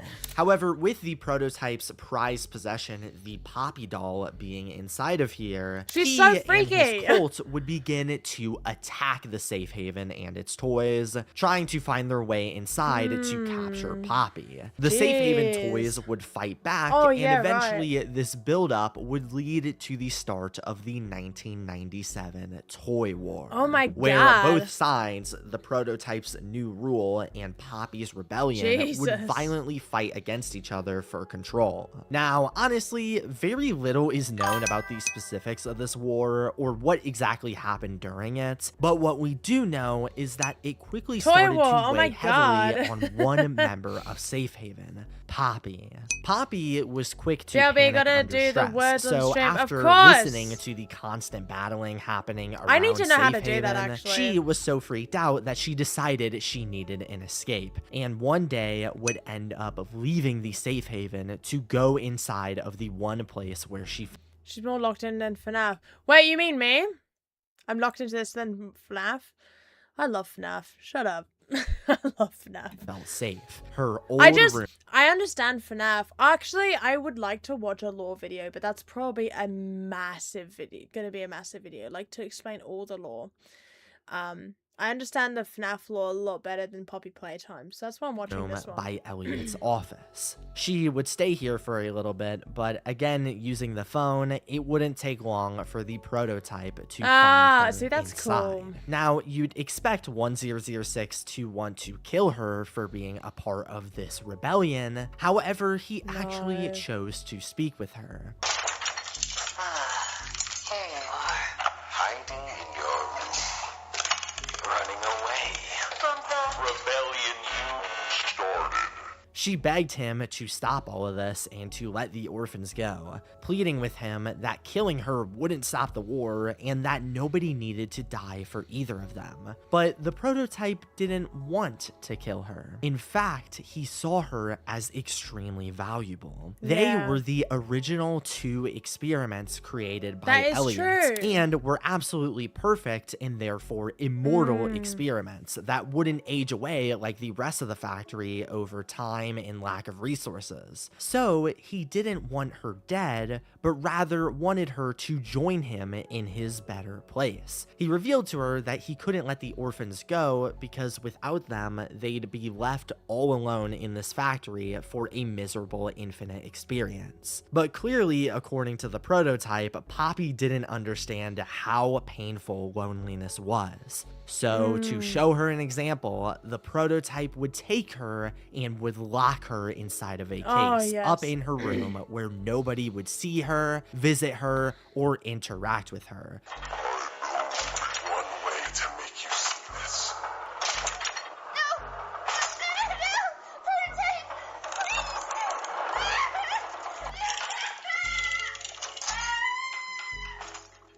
Painting an entire red poppy flower mural with all sorts of messages telling anybody that could have encountered it to turn around, hoping to show her how dark loneliness can truly be. Now, at this point, it seemed like the prototype truly had everything he ever could have wanted. He had ruled at least most of the factory and was borderline its god, and both Poppy and the orphans were secured for his immortal future. Although during this, something that the prototype was well aware of was that while him and Poppy could ideally live forever together, the orphans he wanted to keep them company could not. They were human beings, and therefore, if he wanted to keep them around here with them, he would have to figure out how to create perfect immortality himself, like what Elliot once did, and experiment on the orphans. However, evidently, he was no professional when it came to experimentation at this point, having to follow the guides of the scientists to produce Lily Love braids, and having a lot less success when trying on his own with Preston. But up at the prison, he knew Harley Sawyer was still living among the Playtime computer system.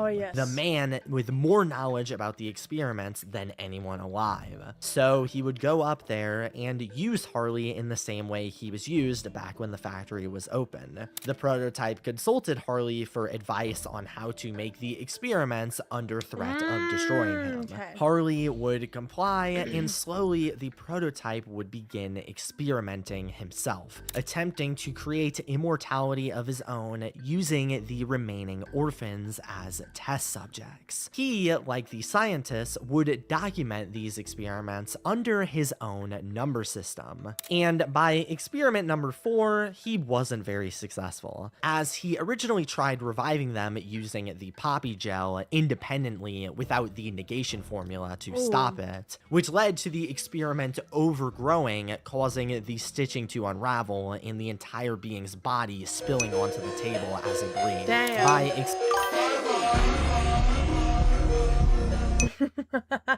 So I had to clean my room. Girl, I understand. Trust me, I am the only one that will ever understand. Experiment number 8, he attempted to fully submerge the experiments in the poppy. We were jumping between Kaz's stream. But obviously they're doing words on stream at the moment, so gel, I'd making like to do the words on body stream. easier to mold. By experiment it. 15, he was finally able to create a fully moving and living experiment. However, upon applying the negation formula to stop the poppy gel's growth, he accidentally over-applied it and therefore dissolved all of the muscle, bone, and growth medium. By experiment 28, he had seemingly found a good balance between the gel and the negation formula, creating a fully conscious being that could talk. He identified himself as her giver and identified her as a girl named Gabby. Although sadly after that she would die. By experiment 34, he finally produced a fully independent, living, breathing, walking, and talking experiment. Despite this, he still considered himself far from the goal of infinite life, and it's presumed after this he would continue experimenting and perfecting these things to try and and make them more like himself. Plus, while it's not very well documented, at some point around this time, the prototype would also begin experimenting on already living toys, specifically problematic toys that he wanted to punish by taking their bodies and then turning them inside out to hopefully teach them a lesson about going against the prototype's rule, turning them into these morbid, disturbing denizens. One of the victims of which even being the bigger body of Giblet. Possibly because behind the scenes, Giblet would secretly join the fight against the prototype alongside the bigger body Chum Chompkins, and would befriend the people of Safe Haven like Doughy to presumably help them. These denizens that he called Outimals, inspired by the Wrong Side Outimals, would live down below the factory in anarchy. And interestingly, they would sustain themselves by feeding large amounts of food to this bigger body brawn that would half digest the food into slop that they could eat from a hole in his stomach. So pretty weird. Pretty freaky. Life was horrifying in the factory going into the 2000s.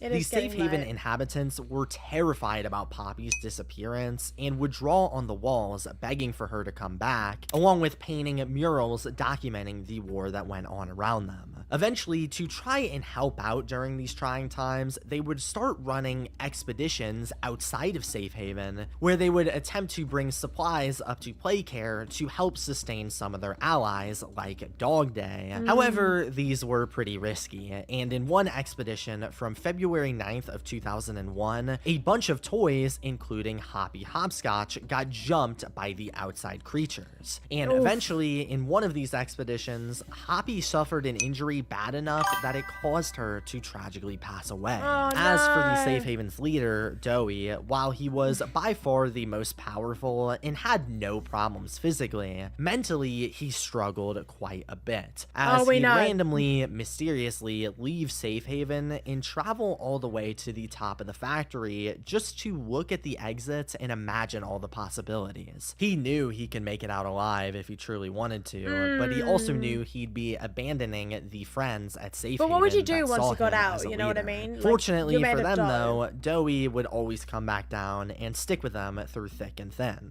Over on the side of the prototype, while working with Harley Sawyer, he would end up accidentally uncovering the backup to the doctor's mind that was archived by Playtime Go. Now, as cool as this was, the prototype actually found this as being pretty dangerous, because with it containing the intelligent mind of Harley Sawyer, that means that if somebody found it, they could have used it to figure out how to create these experiments themselves, and more specifically, how to create things like the negation compound, that, as we saw in his past experiments, would degrade all biological matter it touched, including that of already living beings, which would give him a huge weakness if somebody were to discover it. At the same time, though, he didn't want to destroy the backup because it was far too valuable of information to just get rid of. So he would store it all the way down in the Playtime Code data center by the labs, where hopefully nobody that wanted to harm him would find it.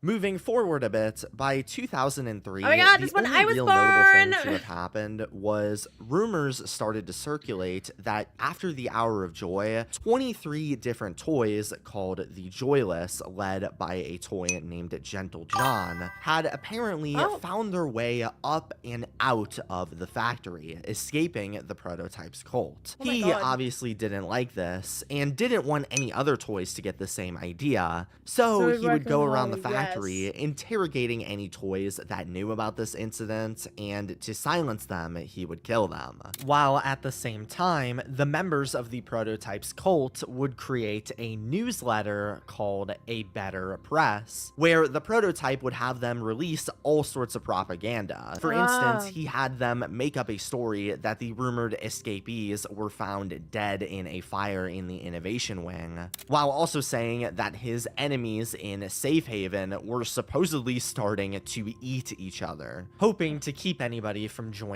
their side. Now, otherwise, the prototype's plans continued to go well, and going into 2004, it seemed like he was on the verge of winning the toy war against the Safe Haven, as the room was having some problems with the generator, which began to malfunction. malfunction. Now, this normally wouldn't be a big problem because Dowie was able to easily collect all the parts he needed to fix it. However, to access the generator, the Omni Hand was required, with the only known one still in existence owned by Harley Sawyer, who at this point, while it's not known how, had developed hundreds of robotic minions of his own to live up in the domain that he could transfer his mind onto, making him a very powerful source.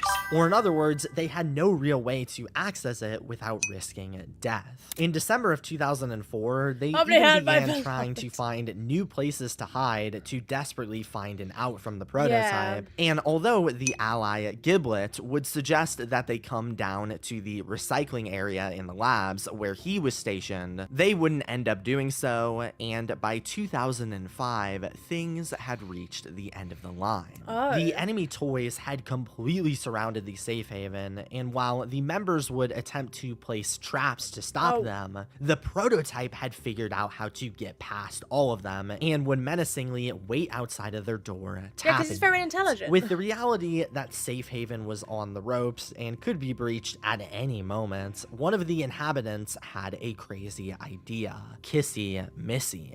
She had known about the employee Rich, who survived the Hour of Joy and was out there somewhere, giving her the idea to call for him for help. So, Kissy, using her primitive drawing skills, wrote a little letter and exited the safe haven to... So is this the... So this is a theory. Yes. So this is a theory...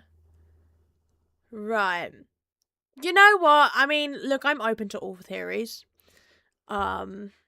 Because I don't know which one is correct. I don't know which... what way the story's... which direction the story is going to go into, but that's what makes it really fun, you know? Interesting. Go outside and send it, hoping that Rich would respond. Going outside of the factory to Rich's residence, since the Hour of Joy, he just wanted to forget about the factory. He had no idea where any of his co-workers had gone, nor did he think he'd ever see them again. And the survivor's guilt of being one of the only people to make it out alive weighed on him heavily, and there was nothing he could do about it. That was until he got a package at his door, featuring a VHS tape for the Poppy Playtime doll and a letter that said there were still co-workers alive in the factory, directing him to the flower mural by Poppy's room. Getting this letter meant everything to Rich because it meant he could finally get some answers to what happened to the factory and the employees. Maybe some were alive like the letter suggested. Either way, out of both curiosity and guilt, Rich would make his way 10 years later to the Playtime factory to explore and see what he found inside. Starting the plot of the main game, where Rich is the player, who for now I'll just refer to as us. Upon entering the factory, at first everything looked exactly how we expected it to. Everything was abandoned, broken toys lied everywhere, and it was extremely silent. However, when grabbing a grab pack and entering the lobby, we saw none other than Huggy Wuggy. We tried to ignore the statue, but eventually it completely disappeared, and we realized it was one of the experiments that still lived. From here on our journey, we saw the experiment sneaking around like it was trying to hunt us. And after moving throughout the factory some more, we eventually made it to the Make a Friend machine, collecting a Catbee plush to enter the next room. But this is when Huggy finally pounced on us, chasing us into the nearest... Right, so this goes on to the games, doesn't it?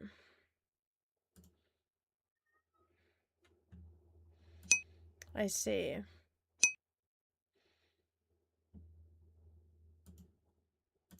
event. After running from the beast for a little bit, we ended up narrowly making it out and dropped a box on Huggy, dropping him down the catwalk area to his presumed death, which conveniently landed us right next to the flower room oh, we were absolutely. sent here to find.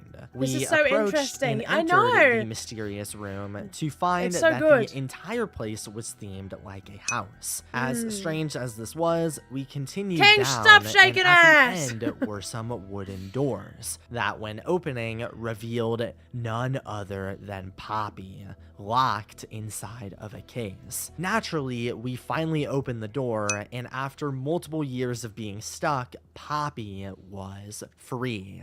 After waking up from a sleep caused by all of the Poppy scents built up in that case, we exited the room and entered Elliot Ludwig's office. After exploring around a bit, we finally met back up with Poppy, who seemed super optimistic and had a mission for us to complete, Oh, which did was she to now? go down to the game station and activate the train to find an escape. We mindlessly obliged. However, what Poppy didn't tell us was that the game station was still inhabited by Mommy Longlegs, who, before Poppy could even finish talking to us, stole her and forced us to go and try to save her. Upon confronting Mommy, she knew that we wanted the train code, but before giving it to us, she wanted to get revenge. We were a former employee, so before getting the code, she forced us to play through the game station games ourselves, giving us little parts of the code for Mommy each game we beat. So Longlegs! that's exactly what we did. We went through musical memory and whack-a-wuggy without being attacked by the now hungry and vicious toys who occupied the area. Although after surviving the first two mini games, Mommy kind of raged out a bit and actually killed Bunzo Bunny and the Wuggies. After completing those two mini games, though, we found ourselves stuck behind a gate that we couldn't open from the outside. This was when none other than Kissy Missy was waiting for us, where she came up and opened the gate, allowing us to pass through. From here, we then made it to the final game, Statue. My favorite that, one. after making it to the end of, we saw was completely blocked off, revealing that Mommy never actually intended for us to survive this challenge. No. Regardless, there was a grapple we could use to launch ourselves into the observation room, which thankfully meant we survived. But to Mommy, she considered that cheating. So she refused to give us the final piece to the train combo and instead attacked us, chasing us all around the factory until eventually she accidentally got herself caught up in a grinder, which we activated, killing her. But not before none other than the prototype made his first appearance, reaching out and grabbing her body to eventually add onto his own. Anyway, we continued moving and found the final part of the train code, along with rescuing the Poppy doll, allowing us to finally be done and escape, right? I hate how she talked to us during this segment though, because she's like, "Did you kill her? Good." And then she's like walking off, and I'm like, a thank you would have been nice. Like, you've made me go through all of this shit and not even a thank you. Well, not exactly. What Poppy didn't specifically say about all of this is that she had much bigger plans with us when finally getting on the train. So instead of helping us escape like we thought, she ended up changing the directions to none other than Playcare. Eventually, for better or worse, the train ended up crashing, which knocked us out. And while Poppy would end up running away before anything happened, this is when Playcare's main inhabitant, Catnap, would find us. To quickly dispose of us, he would dump us inside of Playtime Co.'s garbage disposal room, but thankfully we ended up waking up just in time and were able to escape this area before it closed in. After exploring the new area we were dropped into a little bit, we found a phone that on the line had none other than Poppy's quote-unquote friend, Ollie. Not knowing Ollie was actually just the prototype, Well, I we listened just didn't to trust him like as from a the start, guide so- and made our way into Playcare. When entering, we listened to a little speech from Elliot about how much he cared about making Right. people happy before inventing the Playcare, and then Ollie finally informed us why we were there, which was to make our way to the gas production zone where the red smoke was being created and redirect the gas down to the prison. However, when doing this, the power went out, and it was our job to go inside Playcare's various different buildings and activate their backup generators. We aren't told exactly why we needed to do any of this, but once again, we oblige and make our way into the first building, Home Sweet Home, where False the children advertisement. slept. First, we are met with a ton of red smoke that we walk through, which causes us to fall into a nightmare of our own, where after walking through these long, Yeah, this deep was scary. hallways, we see writings on the floor that displayed we were feeling really guilty about our involvement with the factory. Yeah. On radios lying around the area, we hear about the news report of the body of Oliver found in Elliot's home. Tragic news this morning. As of 9:45 a.m., local authorities report that the body of a young boy has been found on the estate of the late Elliot Ludwig.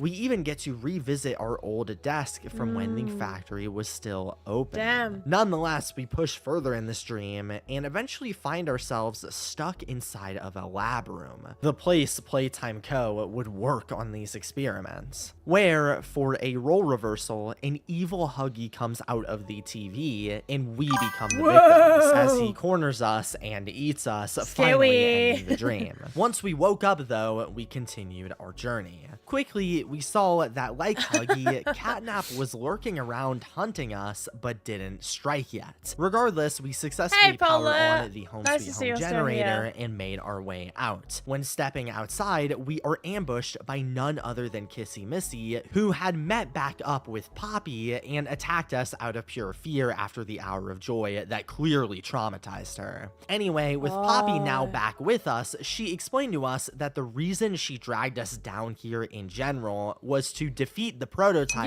once and obviously. for all. Since after all, they were the one keeping all of the toys down here and the one that needed to be killed to stop the war. Hearing this, we make our way into the Playcare school to power on the next generator, where we find Miss Delight. And like she Yay. agreed to, she tried to protect the school by attacking us when activating the generator. However, fortunately for us, we stayed resilient and escaped, shutting a door on her, killing so her fast. in the process. Next, Hey, after running I've, into haven't slept yet. Catnap's Oh no, prototype I shrine, have which to he say was I'm actively getting quite sleepy.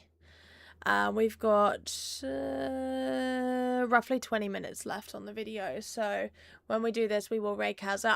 I was gonna do more for today, but I'm actually exhausted, so I'm probably not gonna be able to. So we'll do what we'll just do way more stuff next week. I'm releasing some reels as well, but I'll talk about that after the video. But Polly, you need to sleep.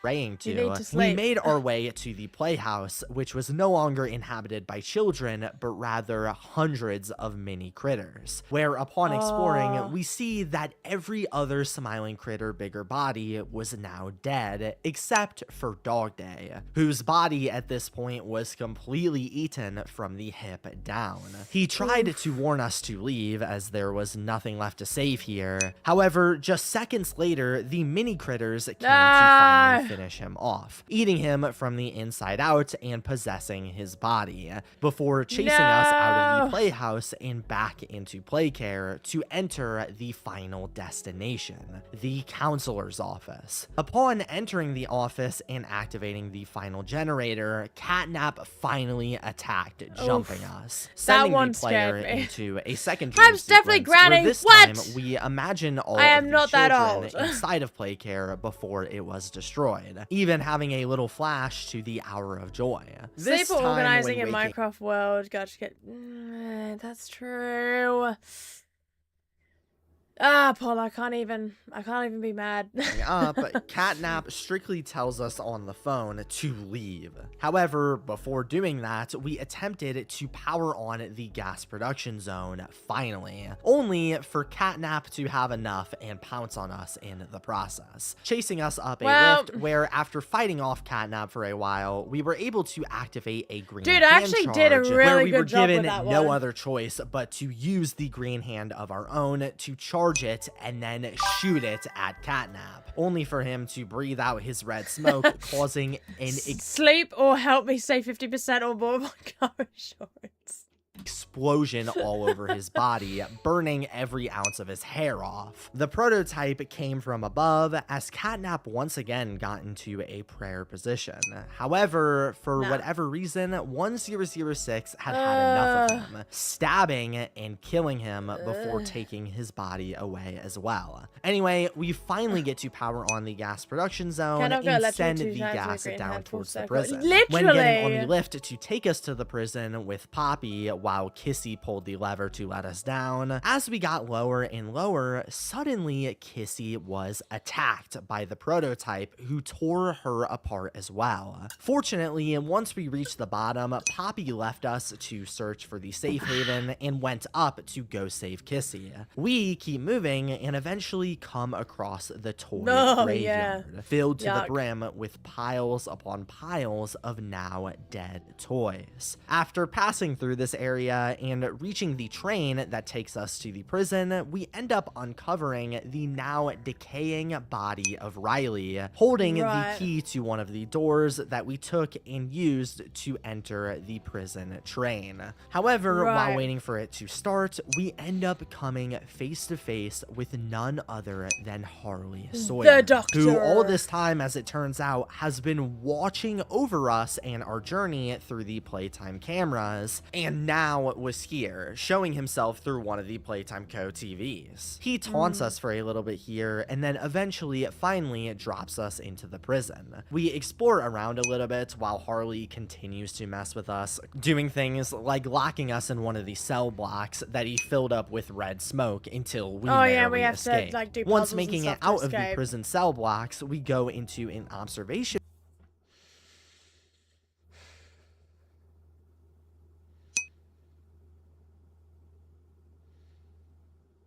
Do you mean a gecko?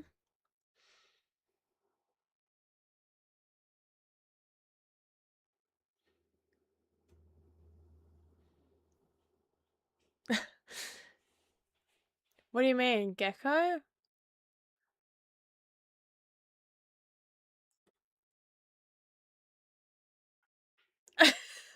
Do you mean Gecko King?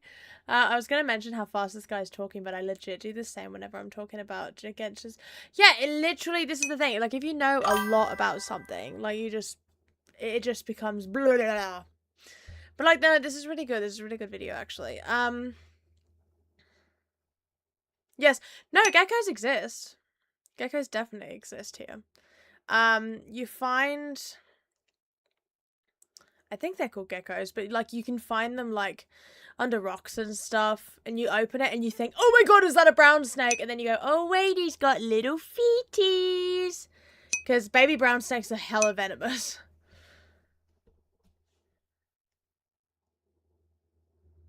What the hell? I have no idea. I have no idea what that is. I know a gecko exists.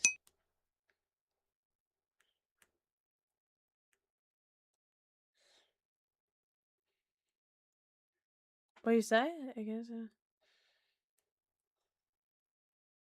You mean the company? Oh, you mean, hang on. Oh, like the auto insurance, right? No, yeah, I know what that is. I know what that is, though. I don't think it's an insurance company here. Because it's American, isn't it?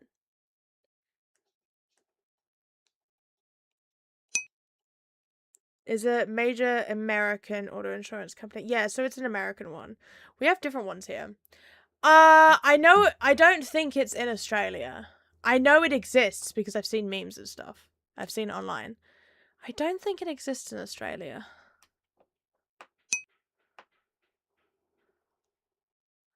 Why is the gecko Australian? I don't know. I don't know.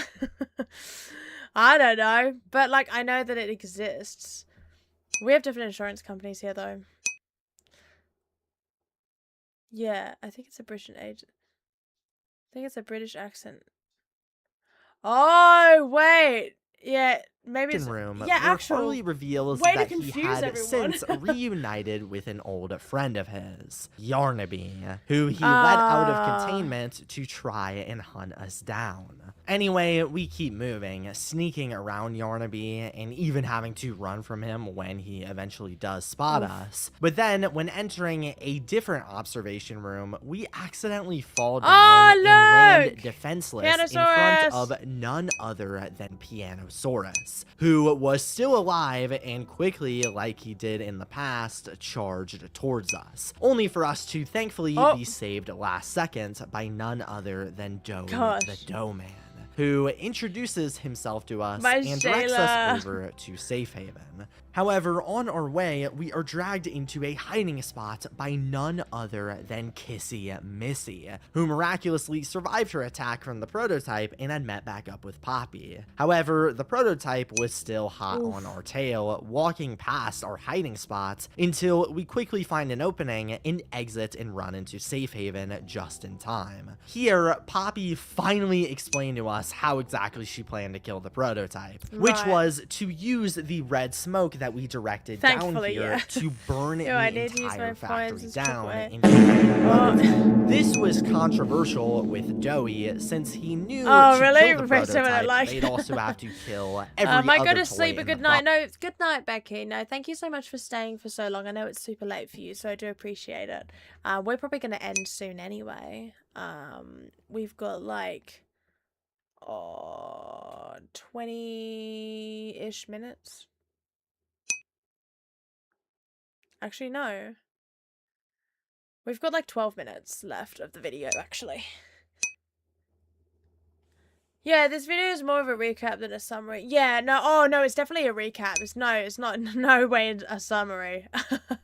But no, definitely a recap. Which is really good, actually, because, I mean, it explains...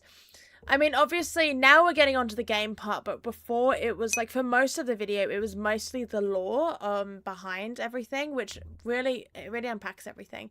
Now we're getting into the games.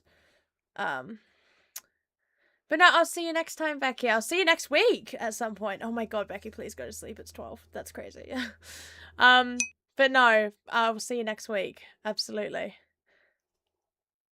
Process. Would it be worth it to sacrifice all of their lives to end the prototype's control and abuse? Well, for now, Kissy and Poppy stood by to be taken care of by the Safe Haven's medic, while Doey briefs us with the current mission he needed us for, which was to acquire the Omni Hand from Harry Sawyer in order to repair the Safe Haven generator, or else risk the prototype breaking in and killing all of them. So, we made our way out to the doctor's domain. However, before we could do so, out from the doors comes Yarnaby, who chased us down into a place called No Man's Land, forcing us to hide and power up and escape, which when doing successfully, finally lets us kill Yarnaby by dropping him into some lava. Anyway, finally we were able to enter the doctor's domain, where once exploring a bit, he forced us to face off against his other pet, Baba Chops, who chased us through a room of cages with many other nightmare critters inside, until Harley eventually locked us inside of a room and gave us a very interesting dilemma. To test our morals, we were given the choice to either stay inside of this room until we ended up dying, or we could simply kill this innocent Simon Smoke, also trapped within a tube, to be granted freedom. Where did our morals lie? Thankfully, this wouldn't really matter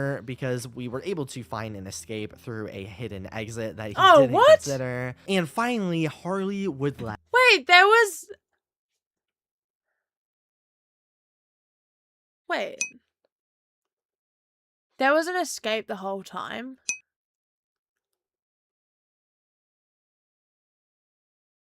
That's insane. I thought you had to kill him. What? Oh, now I wish I didn't kill him. I thought you had to kill him. Well, you could have saved him. Well, he would have killed him anyway. Let us let's be real. face off against him That's and crazy. his minions. And after running from them, thankfully surviving, we made it to the central part of his operation and took out the Omni chip, as well as finally deactivating the doctor once and for all. After recollecting the Omni hand, we made our way back to Safe Haven and finally fixed the generator. Our mission was complete with Doey, although somewhat bittersweet. It was time to end everything with Poppy. She directed us over to the factory's foundation, where we found and placed dynamite all over it and made our way back over to finally set everything off. However, while doing so, Doey approached us and realized that with both of us out here, nobody was watching for the prototype in Safe Haven, who, in between this blind period, Yeah, actual, like, I was told to do all of this. Look, I'm just following everyone's directions. Everyone's telling me what to do.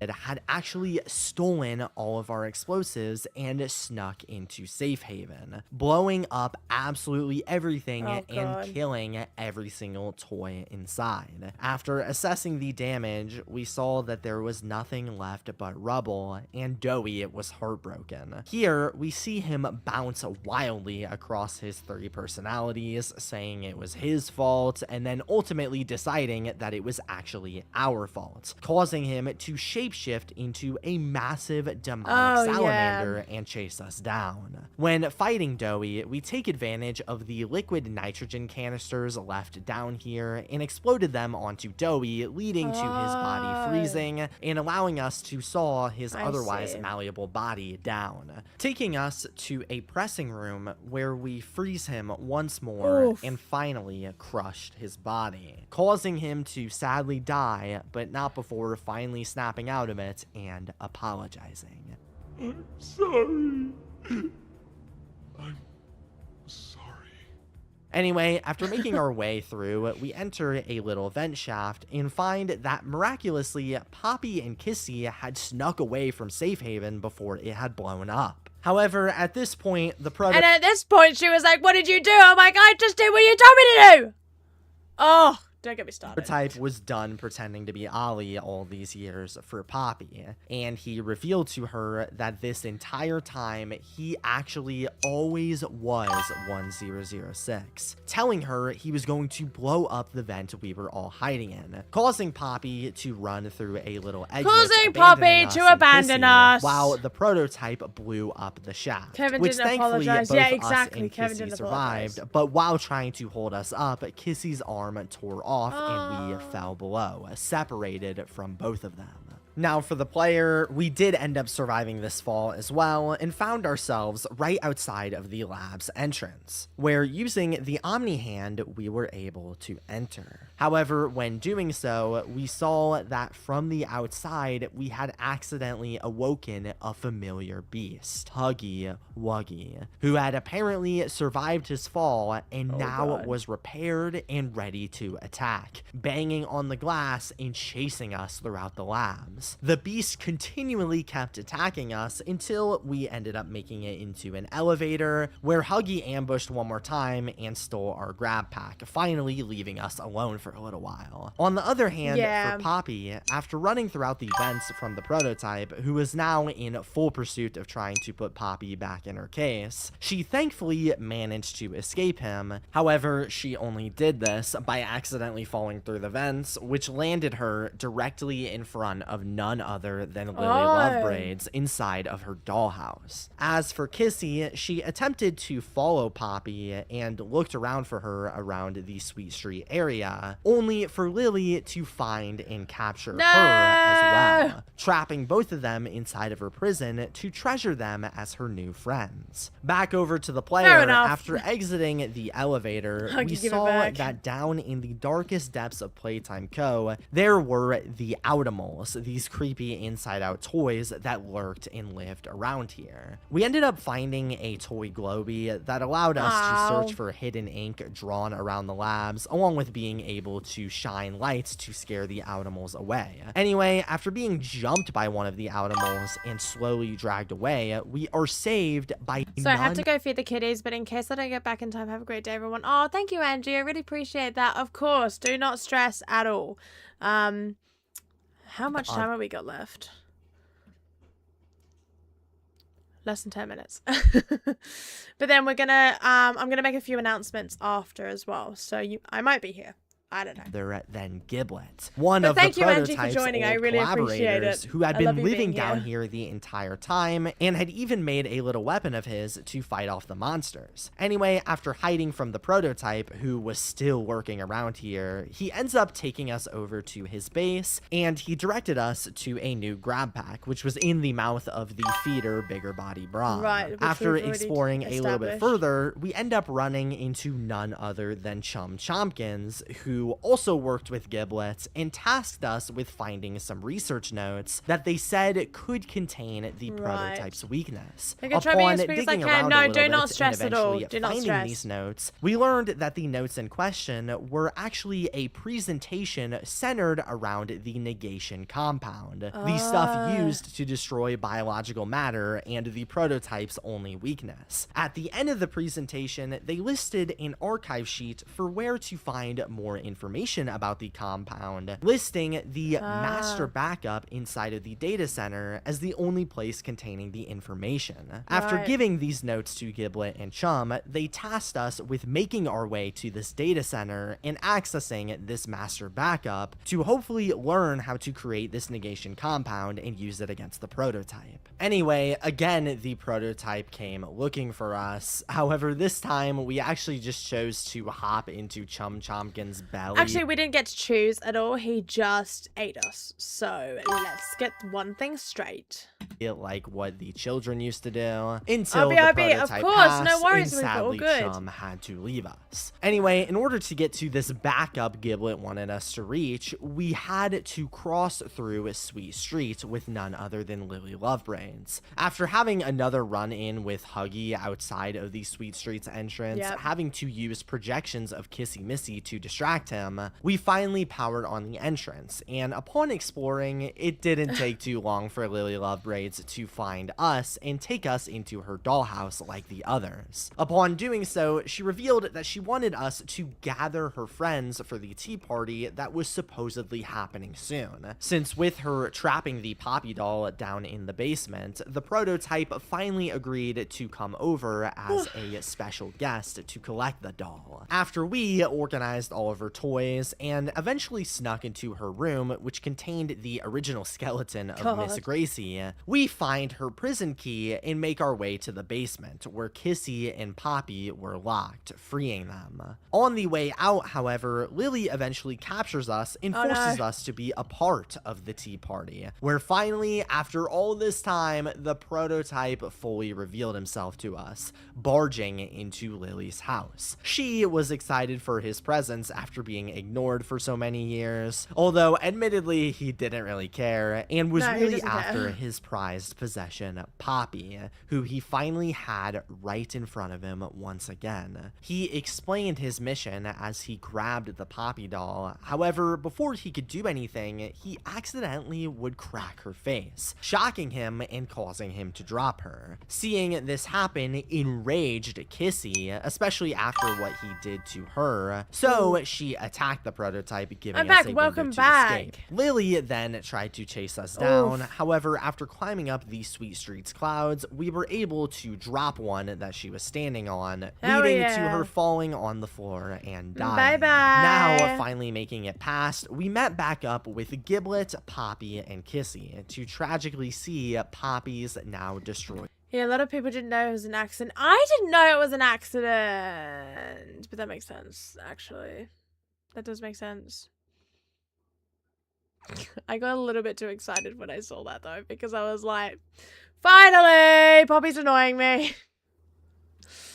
Oh, in I the love face. this game. But thankfully, for now, she was safe. And from here, we were directed over to the reanimation train station to find the backup. On our way there, however, Huggy Wuggy pounces once again, and after running from him for a little, we finally met back up with our pals at the train station. Huggy rushes towards us in hot pursuit. However, upon seeing Kissy, like when he was first created, he was calmed by her presence for the very first time since us entering. However, the prototype tracked us down once again and held no punches, stabbing both Huggy and Kissy, forcing us into the train right away. After riding the train for a while, Giblet directs us to jump off at the data center before it crashes, with the prototype still on it. And while the crash exploded the train, the prototype somehow still survived, leaving us cornered without a way out. He quickly stabbed us as we tried to run, and finally took Poppy, for real this time. Oddly enough though, the prototype didn't leave us to die, and rather, once he had Poppy, he took our body and dropped it into the red Poppy gel, allowing our wounds to regenerate and us to survive, getting resuscitated from Giblet's staff that shocked us. However, Poppy was now gone. Nonetheless, we went to activate the backup from the data center, where we found out the archive for the negation formula was actually just the conscious backup for Harley Sawyer, who we had just reactivated into the real world. And while this is definitely not what we thought and on the surface is a bad thing, it seems like we might get to use him to finally help us capture Poppy and create the negation formula to defeat the prototype once and for all. Outside of Playtime Co, though, that's not all for the story, because there was the otherwise untouched Playtime Co park that seemed unaffected by the Hour of Joy and was still occupied by the executive Eddie Ritterman, while across the sea there was the entire Japanese Playtime Co factory, which, while we saw in a note that none of the poppy flower farming material made it over, could still be running and functioning to this very day. But guys, that is all for the timeline. Let me know what you guys think of it. I obviously had to assume quite a lot of things narratively, since there's plenty of stuff that isn't fully explained or isn't given an exact date. And there's also a lot of theories that could change up the timeline a bit. Like, for instance, I went with the Rich is the player theory for this timeline, but there's infinite other plausible ideas. So let me know what you guys think of the timeline below, and I appreciate you guys watching. That was really awesome, actually. I really enjoyed that. It has, especially, obviously there's a lot of theories, which is like totally fair because the story hasn't been completely revealed to us yet. But I found it really interesting with not only all the theories and everything, but like, I'll put the music on as well. I not only found it really interesting with the theories and everything, but like, especially like all of the media, like all the VHS tapes, all of the notes and everything. I actually didn't get to read a lot of those because I kind of just wanted to play, but like it's really nice to sit down and watch this. Whoop whoop, we made it! Yay, we made it! We made it! Thanks for doing this. Of course, thank you so much for the recommendation, Whipper. I really do appreciate it. It was the perfect video. Like, it made me understand a lot more about the story, actually. So, really enjoyed it, actually. So, no, thank you so much for that. I did really love it. Yes. Okay. All right. Oh my gosh. No, thank you so much for the recommendation. Really appreciate that. Thank you, everyone, for coming along today. I know it was like, I understand this week's been very short for streaming, and I do apologize for that. Sorry. I'm eating too much pizza. That was so loud. It is so loud. But no, I just want to say thank you for being, why is it that loud? To scare me, babes! I really want to thank everyone for being here today. It was a bit of a different stream this time, because obviously normally we do like, we play games, but like today was really nice.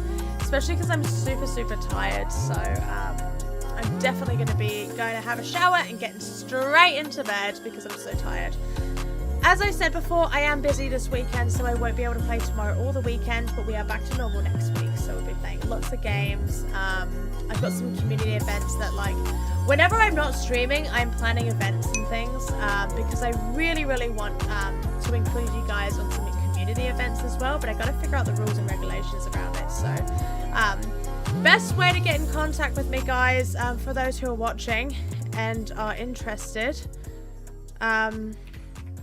best way to get in contact, I am on social media, but Discord is really good. If you've got any recommendations, things like that, we've got channels for that as well. So absolutely join the Discord if you haven't been a part of it already. I've got some reels and things coming out very soon. I've got some like mini vlogs coming out, so that'll be really nice. I'm editing some YouTube videos, but like there's so much going on.